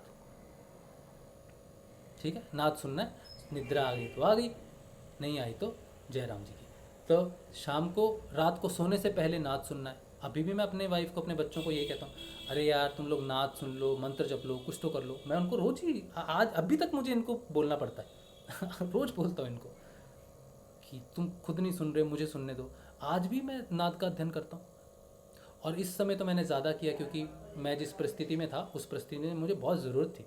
बहुत सुना मैंने नाद, मैंने छोड़ा नहीं। जब नाद नहीं सुनाई दे रहा था तो मंत्र जपा। लेकिन बाकी के 2 वर्षों में मैंने मंत्र की तरफ ध्यान नहीं दिया, सिर्फ नाद की तरफ ध्यान दिया, तो मेरी साधना रुकी नहीं। आप सबके सामने ही तो है ना जो हम बातें करते हैं या जैसे भी जो भी घटनाएं होती हैं। अगर आपको लगता है कि साधना चल रही है, तो अगर लग रहा है कि नहीं चल रही तो अलग बात है, लेकिन अगर आपको लग रहा है तो ये नाद ही लेके आया है मुझे उसके बाद। तो बिल्कुल निश्चिंत रह के आपने साधना करनी है। डाउट होगा तो उस डाउट को ख़त्म करना है, ठीक है। अब इतना अगर डिटेल में मैंने बता दिया इसके बारे में, इसके बाद भी अगर आप कहोगे, कोई प्रश्न पूछोगे, तो ऑब्वियसली फिर आगे आने वाले समय में मैं बताना बंद कर दूंगा, क्योंकि मैं जान जाऊंगा ये बात कि कई बार ज़्यादा एक्सप्लेन करने से भी कोई लाभ नहीं होता है उस चीज़ को। तो आने वाले समय में जो नए साधक आएंगे ना, उनका बहुत बड़ा लॉस हो जाएगा अगर आज आप नहीं समझोगे। इतना एक्सप्लेन करने के बाद, इतने सेशंस करने के बाद, आज आप जितने लोग सुन रहे हो उसके बाद भी आप ये कहोगे कि मुझे नाद सुन रहा है पिछले 1 महीने से, मैं क्या करूं। तो मेरे को ये फीडबैक मिलता है कि राजशिव तू बेकार में कोशिश कर रहा है, गुरुदेव ने जो कहा है वही कह दे कि आप गुरुदेव की वाणी सुनो। तो आगे के लोगों के लिए रास्ता बंद हो जाता है एक्सप्लेनेशन के लिए, व्याख्या के लिए। अगर आप नहीं समझोगे आज, अगर आप इतने कन्फ्यूज रहोगे, क्या कन्फ्यूज़न है, कोई भी तो कन्फ्यूज़न नहीं है। मैं अपना जीवन आपके सामने रख रहा हूँ, आपकी साधना रोज़ आपके सामने रख रहा हूँ, बता रहा हूँ कि मैं सिर्फ नाद सुनता हूँ। अगर आपको लगता है मेरी साधना ठीक चल रही है तो आप समझ लो नाद में कुछ है। अगर आपको लगता है नहीं मैं भटका हुआ प्राणी हूँ, मेरी साधना भटकी हुई है या कुछ भी, जैसे भी कुछ लोग सोचते हैं, अगर आपका भी वही सोच है तो आप वही करो जो आपको सही लगता है। मंत्र जपो, नाद सुनो, जैसा भी आपको सही लगता है आप वैसा करो, ठीक है। तो मुझे उम्मीद है कि आप नाद के विषय में क्लियर हो गए। जितने लोगों ने सुन लिया उतने तो एटलीस्ट नाद के विषय में कंफ्यूज नहीं होंगे। और अच्छा, जय श्री गुरुदेव। जय श्री गुरुदेव। सोनी बोलिए बेटा।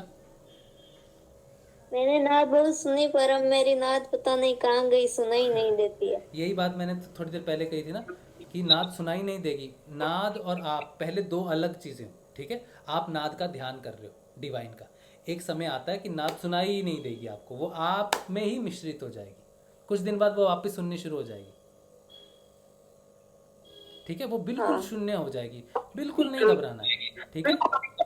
क्योंकि वो जगह जगह पे जाएगी और उसको तो ट्रैवल करना है अभी पूरा। आपको सुनाई देगा जैसा मैंने कहा ना, ठीक है। तो आपको कहीं ना कहीं यहाँ ना यहाँ सर्कल में घूमती हुई वो सुनती रहेगी। उसको पूरा मस्तिष्क चेतन करना है अभी उसको ग्लैंड्स में परिवर्तन करना है, बहुत काम करना है, वो कहीं नहीं जाएगा। 2-4 दिन के लिए पहले भी ऐसा हुआ था ना, चला गया था नाद, फिर उसके बाद सुनना शुरू हो गया था। हाँ, तो कितने दिन नहीं सुना था नाद?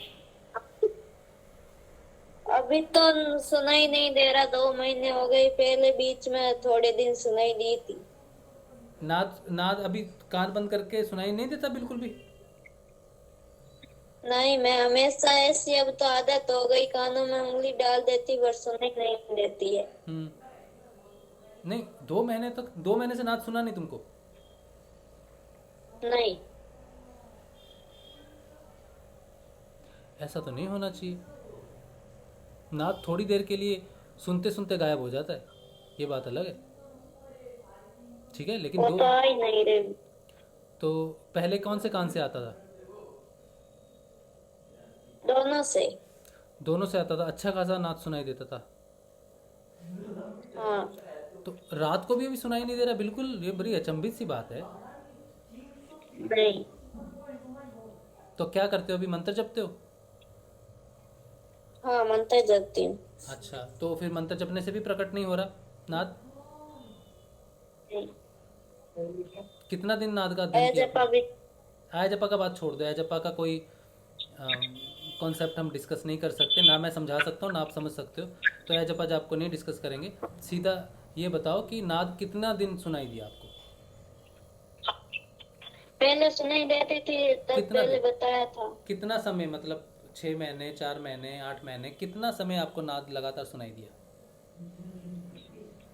1 साल हो गई। 1 साल लगातार नाद सुनाई दिया, अच्छे से साफ क्लियर? हाँ। अभी 2 महीने से नहीं सुन रहे? हाँ। नहीं। कोई और व्यक्ति है जिसका इस तरह से नाद बंद हो गया? वैसे तो प्रार्थना तो नहीं गुरुदेव से की कि नाद धीमे हो जाए या कुछ हो जाए, हैं? नहीं, ऐसा कुछ नहीं किया। प्रार्थना करने से नाद बंद हो जाता है लेकिन? हाँ, मैंने नहीं किया, जो चल रहा था गुरु की कृपा से। सुनते सुनते गायब हो गए। हाँ, ये बात सही है कि सुनते सुनते वो गायब हो जाएगा पूरा, लेकिन 2 महीने के लिए गायब हो जाएगा, ये मेरी समझ से बाहर आ इस समय। ठीक है बेटा, मुझे थोड़ा समय दो, ठीक है? मैं जानने की कोशिश करूँगा कि ये क्या समस्या हो सकती है या क्या समाधान, या हो सकता है कि आपका अनुभव अब कुछ और भी हो सकते हैं, कुछ और भी चीज़ें हो सकती हैं साधना में। ठीक है, तो थोड़ा सा समय दो मुझे, 1 महीने का समय दो, ठीक है? हाँ, जय श्री हाँ, गुरुदेव। 1 महीने का समय दो मुझे।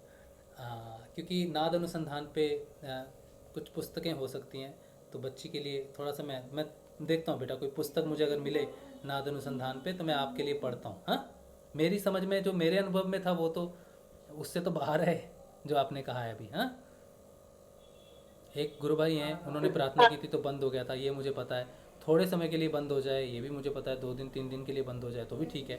सुनते सुनते गायब हो जाना बड़ी अच्छी बात है, लेकिन 2 महीने से गायब है तो ढूंढना पड़ेगा ना कहाँ गया है।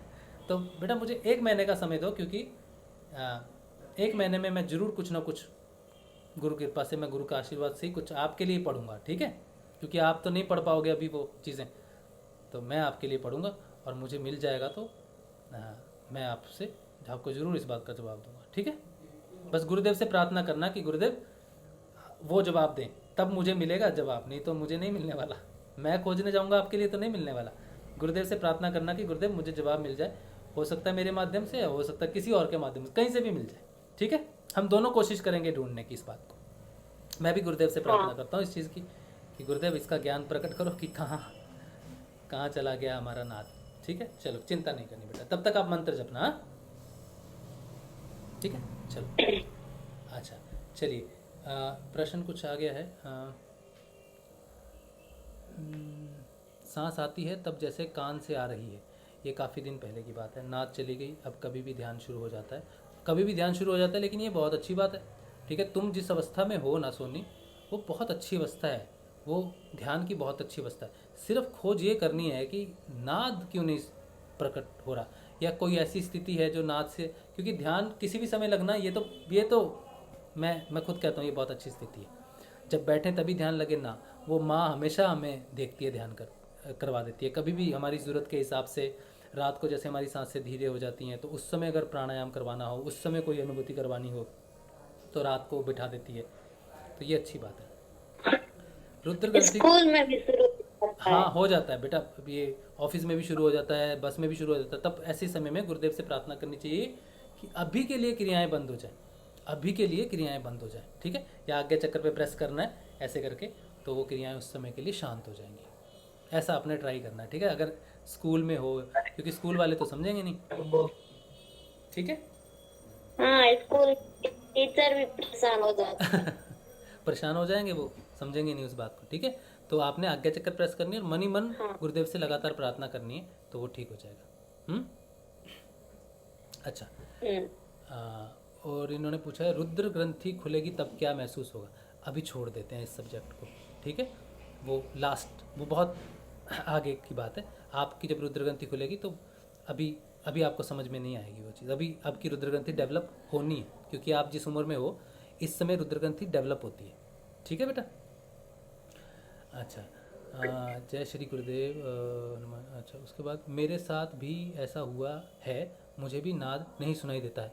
अच्छा, अभी हमारे साथ भगवती बहन भी हैं, आपसे मैं कल बात करूंगा नाद पे, आज तो बहुत समय हो गया, 6 से 7 महीने हो गए नहीं सुनाई दी। लेकिन आपने प्रार्थना की थी, आपने मुझे बोला था आपने प्रार्थना की थी गुरुदेव से, जहाँ तक मुझे याद है।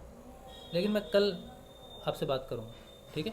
और नाद के विषय में थोड़ा नाद अनुसंधान पे कोई पुस्तक होगी जो अभी हमारे अनुभव में नहीं आया है, हम शायद पुस्तक के माध्यम से उसे जानने की कोशिश करेंगे, ठीक है?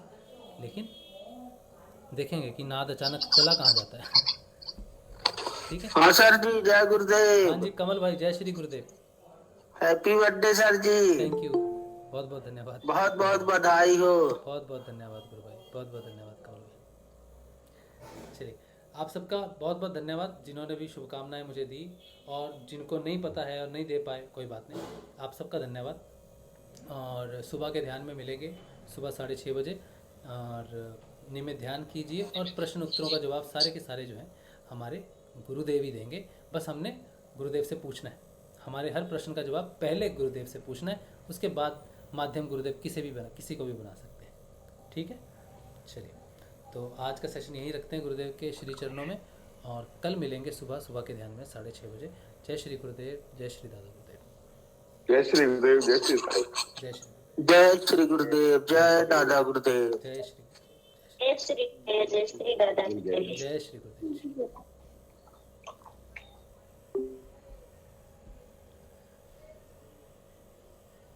मैंने प्रार्थना नहीं की, मैंने फिर सोचा कि मैंने गुरुदेव से क्या बोला। अच्छा, कल हम इस बारे में बात करेंगे। ठीक है, चलिए जय श्री गुरुदेव।